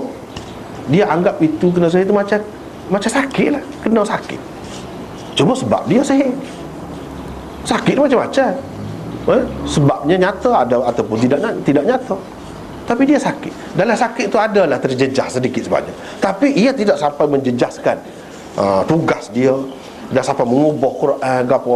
Dah tak sampai ke situ. Cuma dia mau tu kata, kamu tahu mana? Tidak terjejah. Kalau orang cuba meragui lah ke mana? Masing-masing. Dia kedudukan Nabi itu lebih besar lagi bagi dia daripada hadis, daripada apa. Hadis ni boleh keliru, boleh orang tersalah. Macam tadi, Nabi sebenarnya tidak telanjang lagi, dia kata telanjang dah. Sebab dia kata telanjang, tasarruf perawi boleh berlaku dalam hadis ni. Tapi akidah tu tak ada. Cuma masalah orang yang terima tu, dia kata tak jelas lagi situ tu, tak jelas lagi. Jumhur ulama mengatakan ada benda tu. Hadis itu sahih dan banyak sangat, bukan seorang sahabat yang meriwayatkannya, semuanya cerita serupa. Tapi semua dalam riwayat mana-mana pun tak ada lah sebut siapa dia ni tak semayang. Kau misalnya hari tu tak tubik, pakat duk tunggu tak tubik, dan dia tak semayang pun hari tu. Ada kalau tak ada, apa ya kita duduk tekan sangatnya. Mana tak ada berlaku apa-apa lah, perubahan tak ada. Tak apalah. Ini nak jaga kedudukan Nabi. Cumanya ini panjang pula kan. Ini panjang pula ni. Kalau baca ni jadi panjang pula. Rasanya sekatu dah ni. Kalau ni jadi panjang. 11.5 tak cukup lagi ni. Cuma itulah. Setakat tu dulu. Cuma saya nak buat pembetulan sedikit awak baru ni atas sebagai kelemahan seorang manusia jugalah. Baru ni awak kertas ni. Siapa dia? Tahu tu dia. Dia tanya tentang bulan-bulan haram. Yang tersasurnya tak tepatnya baru ni saya jawab Zulqa'dah, Zulhijjah, Safar, Muharram, Safar. Bukan Safar, kena betul situ Rajab. Yang dikatakan bulan-bulan haram itu Zulqa'dah, Zulhijjah, Muharram, Rajab. Itu yang betul. Kalau bulan-bulan haji, itulah Syawal, Zulqa'dah, Zulhijjah. Ya, ada kan bulan-bulan ni. Itu sekarang cuma ada apa yang dikatakan bulan haram itu, boleh jadi salah kita tanggap terhadap soalan ini. Baru ni jawab kan, ada beberapa jawapan tu. Apa maksudnya? Kalau boleh royak, apa maksudnya? Apakah maksudnya supaya tanah haram tu tak boleh buru, tak boleh gapo dalam keadaan ihram tu? Apakah maksudnya gitu ni dalam bulan haram ni? Kalau gitu tak betul lah. Hak tak bolehnya perang, tak bolehnya perang buru gapo tu tak apa. Hak tu hak masalah dalam ihram tu suku. Hak tu ihram di tanah haram, apa tak boleh buat benda-benda ni, hak tu suku. Hak ni bulan haram ni lain. Yas'alunaka 'anil syahril haram, yas'alunaka 'anil syahril haram qitalin fihi qul qital fihi kabir. Tu perang, tu berkait dengan perang. Apa maksudnya ni tak berapa jelas. Boleh jadi kadang-kadang kan orang tanya tu maksud lagu lain, kita jawab lagu lain dah. Apa maksud? Kalau saat ni maksudnya supaya tanah haram, supaya orang ihram, tidak gitulah. Hak tak lehnya perang. Itu tak boleh. Dan ini ditetapkan oleh Allah semenjak azali lagi 4 bulan haram. Inna iddatash syuhur 'inda Allah 12 syahran fi kitabillah yawma khalaqas samawati wal ard minha arba'atun hurum dzalika ad-dinul qayyim fala tazlimu fihinna anfusakum. Dalam ayat tu dia sebut bulan ada 12. 4 daripadanya orang panggil bulan haram. Jangan kamu menganiayai diri kamu pada bulan-bulan tu. Jangan buat benda tak molek. Menganiayai diri kamu tu supaya orang kafir buatlah, dia genjok-genjok. Dia nak buat sebab baru ni lah sebut dah kan. Kalau dia pergi dia nak benar dah, nak bulan haram dia nak habis, dia genjok sikit. Lama-lama genjok tu jadi bulan halal tu pun jadi bulan haram, tukar habis. Bila Nabi SAW mari, dia betul lah tu. Jadi ketetapan ni sejak asal lagi. Dan dalam syariat Nabi Ibrahim pun sudah ada. Cuma dia ubah tu jadi larilah daripada ajaran Nabi Ibrahim sebenar. Bila Nabi mari, dia baiki. Itulah lain tu apa maksud lagi, tak tahulah, takut apa maksud sebenarnya orang yang menanya ni. Berpuasa bulan haram, tu tak ada lah. Cuma Zulhijjah ke apa tu kan, adalah waktu tu. Dan pada 9 Zulhijjah, 9 Zulhijjah tu pun ada juga sunat. Tapi kepada orang yang ada buat haji ni tak. Kepada orang buat haji tak, orang lain orang tidak buat haji. Itu ada, memang ada. Tapi sepanjang bulan haram tu nak puasa, itu tak ada. Tak ada. Apakah itu maksudnya?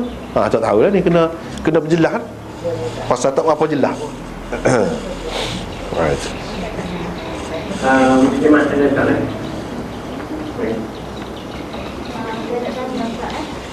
Adakah masyarakat Islam lari, tangkal, bantu,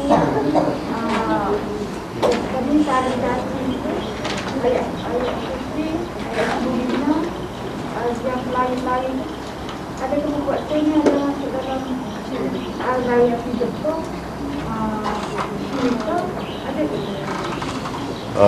Dia tidaklah sampai ke situ. Kalau kita ambil pendapat yang luas sikit lah, kalau kita ambil pendapat yang sempit, memang ada sebut. Bahkan dalam hadis pun ada sebut, azimat tu tangkal tu syirik. Memang itu bukan masalah pendapat orang, hadis sendiri pun ada. Tetapi dia ada lagi beberapa kaedah, ulama dia kira ambil berkat daripada ayat Quran, daripada apa tu, hak tu tak termasuk dalam bid'ah. Kadang nak berubah, misalnya kita kata jadi, buat tu jadi. Jangan kita kata Nabi ajar, sudahlah. Dia kata gitu, sudahlah. Sebab dia hak tak bolehnya dalam bab ibadat, dalam bab berubah misalnya dengan Quran, hak tu memang dalam Quran pun sebut Quran sebagai sifat penawar. Jadi kalau ada orang royak baca lagu ni jadi, boleh lah. Kalau nak buat, dia tidak termasuk dalam bid'ah hak tu. Apa lagi nak kata syirik tu, tidaklah.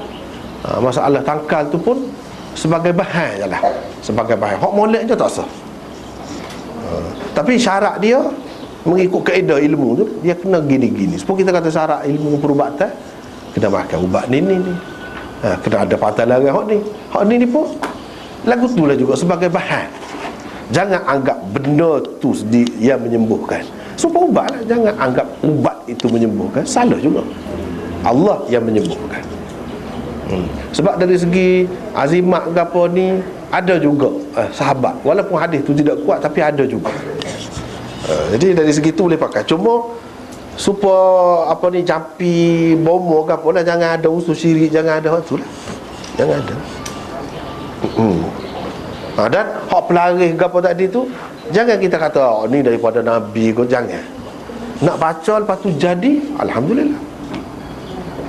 Jangan kata kerana ni. Tapi setengah-setengah tu memang ada lah hak kelebihan. Tapi biasanya kelebihan ni dia tak ada hak sahih, jarang hak sahih. Tu je lah, sekadar tu lah.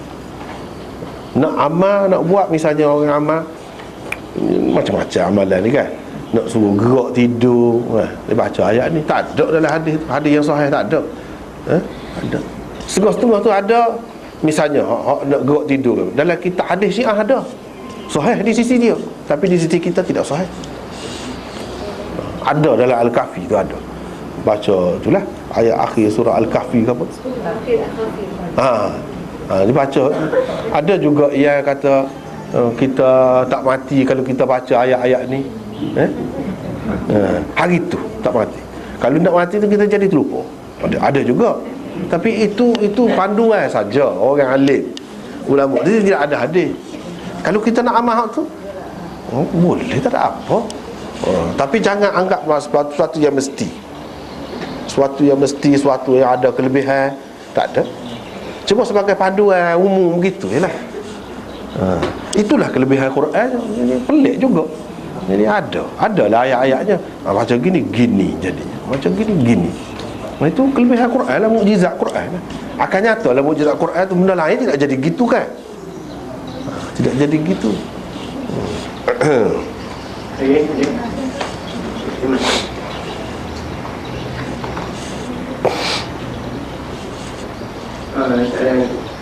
ini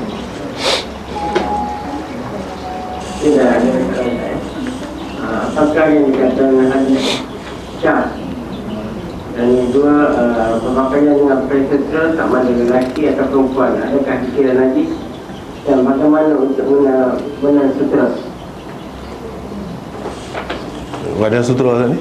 Pemakaian dengan pakaian sutra sama ada lelaki atau perempuan, adakah dikira najis dan bagaimana untuk guna benang sutra? Yang pertamanya tadi hadis syaz. Hadis syaz ini kalau kita tengok dari segi sanad dia sahih. Sanad dia mungkin sahih. Memang sahih lah kiranya perawi-perawi dia tu. Perawi Bukhari, kalau kita kata perawi sahih lah, orang-orang yang molek lah. Tapi lafaz hadis dia tu ada yang itu kalau kita tengok dari segi matan, dari segi isi hadis tu, dia bercanggah dengan riwayat kebanyakan orang-orang yang molek-molek ni, hafiz-hafiz hadis. Dia ada bercanggah. Itu dikatakan hadis syaz. Hadis syaz ni pada hakikatnya dhaif juga. Walaupun sanad dia tu sahih, jadi dhaif. Syaz. Misalnya dalam Abu Daud ada sebut, iaitu Aisyah, dia pada malam Muhassab, malam Batha, dia suci daripada mari kotor dia pada ketika dia pergi buat haji dengan Nabi sallallahu alaihi wasallam. Itu syaz lafaz tu. Hadis itu hak lain-lain sahih. Hak lain-lain sahih, tapi bahagian tu syaz, tak boleh pakai hak tu. Sebab yang sahihnya Aisyah suci pada hari Arafah. Dia dah buat apa ni, tawaf ke apa Kaabah tu pada hari yang ke-10 dia dah. Jadi orang-orang yang kata dia ni suci kemudian tu dia keliru. Sebab apa? Nabi kata kamu buatlah apa yang orang-orang haji lain buat semua, kecuali kamu jangan tawaf dan jangan sembahyang. Hak tu. Dia keliru hak tu. Padahal Nabi kata tu ketika tu Aisyah ni memang tak suci lagi. Kalau tu tak suci, kamu tak boleh buatlah benda ni. Tapi hakikatnya, kenyataannya dia telah suci dah. Bermakna dia telah buatlah tawaf tu. Dia keliru situ. Dia kata pada malam ke-14 tu baru suci. Itu syad orang panggil. Walaupun sanad dia sahih, tak boleh pakai lah hak bahagian tu. Hak lain tak apa. Nabi SAW telah menyembelih untuk ataupun bagi pihak isteri-isteri dia lembu. Itu betul. Al-Baqar, dhabaha an-nisa'i al-Baqar. Itu sahih. Setengah-setengah riwayat dia kata baqaratan, seekor lembu. Itu riwayat bil makna. Hak sahihnya dalam hadis ni. Jadi syaz tu satu bahagian saja, bukan semua hadis itu dah. Itu payah dia nak tahu tu. Ada kalanya semua, ada kalanya sebahagian saja. Ada kalanya syaz dalam sanad. Syaz dalam sanad. Orang lain semua riwayat daripada orang ni, daripada ni. Daripada ni, daripada sahabat ni.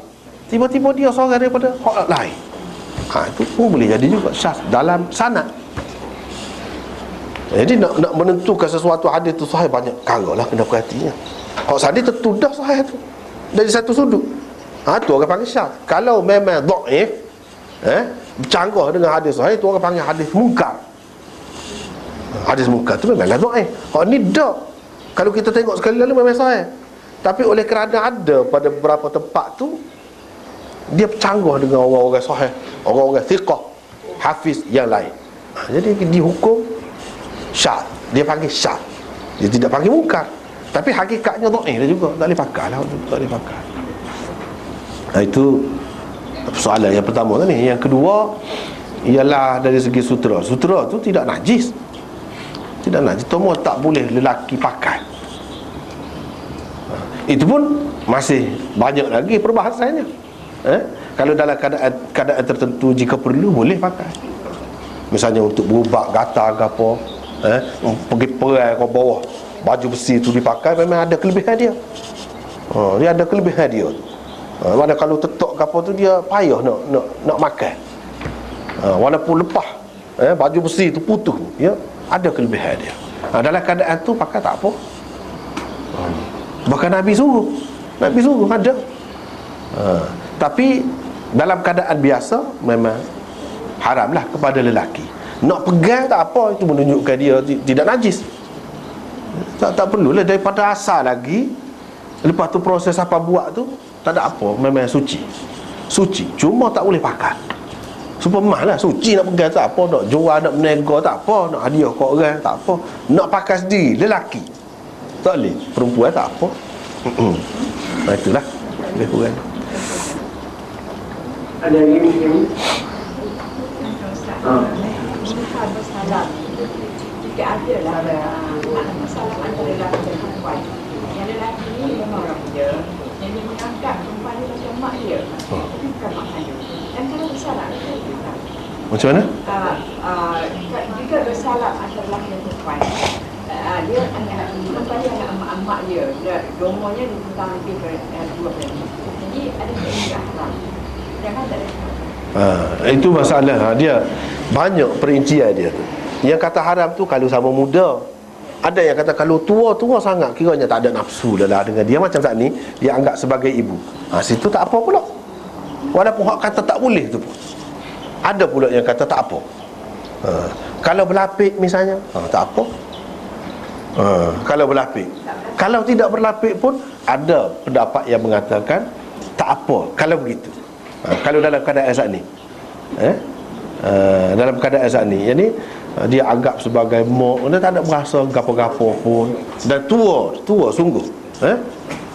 Ataupun salah dengan budak, satu pihak tu memang budak, budak kecil, budak perempuan, dia salah. Itu termasuk dalam yang tak apalah, dibenarkan. Tetapi takut menimbulkan fitnah. Kalau budak tu dekat dengan balik misalnya, ataupun perempuan tu dia anggap ibu tu sebenarnya tidak ibu dia, dia boleh berkahwin walaupun kata ibu mak angkat pun, dia tidaklah tua sangat, tidak tua. Misalnya kita kata masih mai kotor lagi ke, hak moleknya tak salah, takut menimbulkan fitnah. Itu hak molek tak. Tapi kalau dia sudah, kita kata putus hik dah, tua sangat dah, hak ni pula tidaklah dekat umurnya dengan dia, kira-kira boleh kan jauh umur tu, macam tadi lah, termasuk dalam yang dimaafkan. Minuman sarang burung Tak apa, boleh.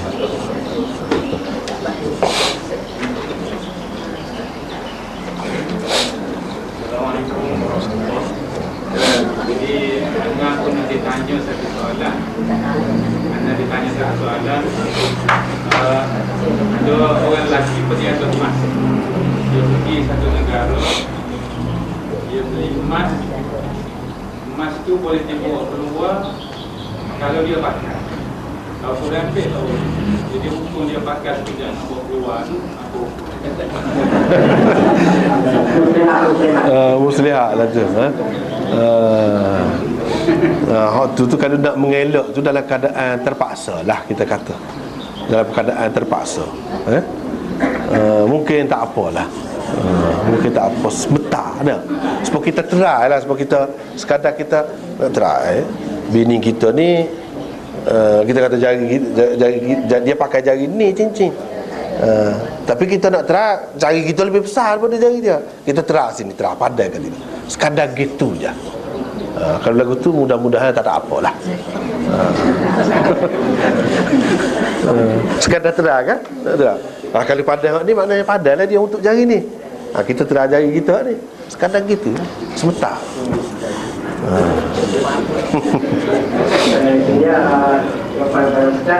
Dia banyak perincian lagi kan, macam budak kecil kan. Budak kecil tak apa, dalam fiqh Syafi'i sekalipun, fiqh Syafi'i pun pakai cincin mah tak apa. Hak tak bolehnya orang sudah balik. Lepas tu kalau orang balik pun orang tua, dia gigi je kan, orang zaman itu kan, gigi emas kan, itu tak apa.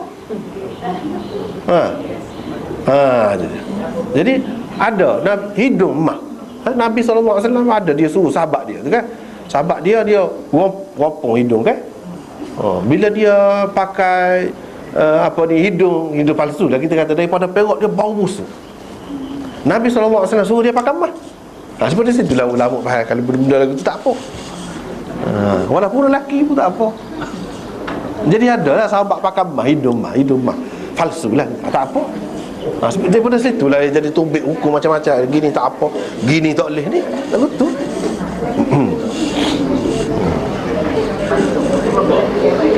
Itu dia apa ini dan rumah dia untuk program berapa masih dibuka hingga minggu depan. Dan di sini juga kita masih memerlukan apa ni, jemaah untuk bakar lantai majlis pusat pengajian Al-Quran dalam kota. Agaknya sekitar kaki 50 ini. Siapa yang masak boleh datang ke ini untuk buat meeting. Jadi itu malam bersama kita untuk majlis kita pada pagi ini. Wajib tersebar dan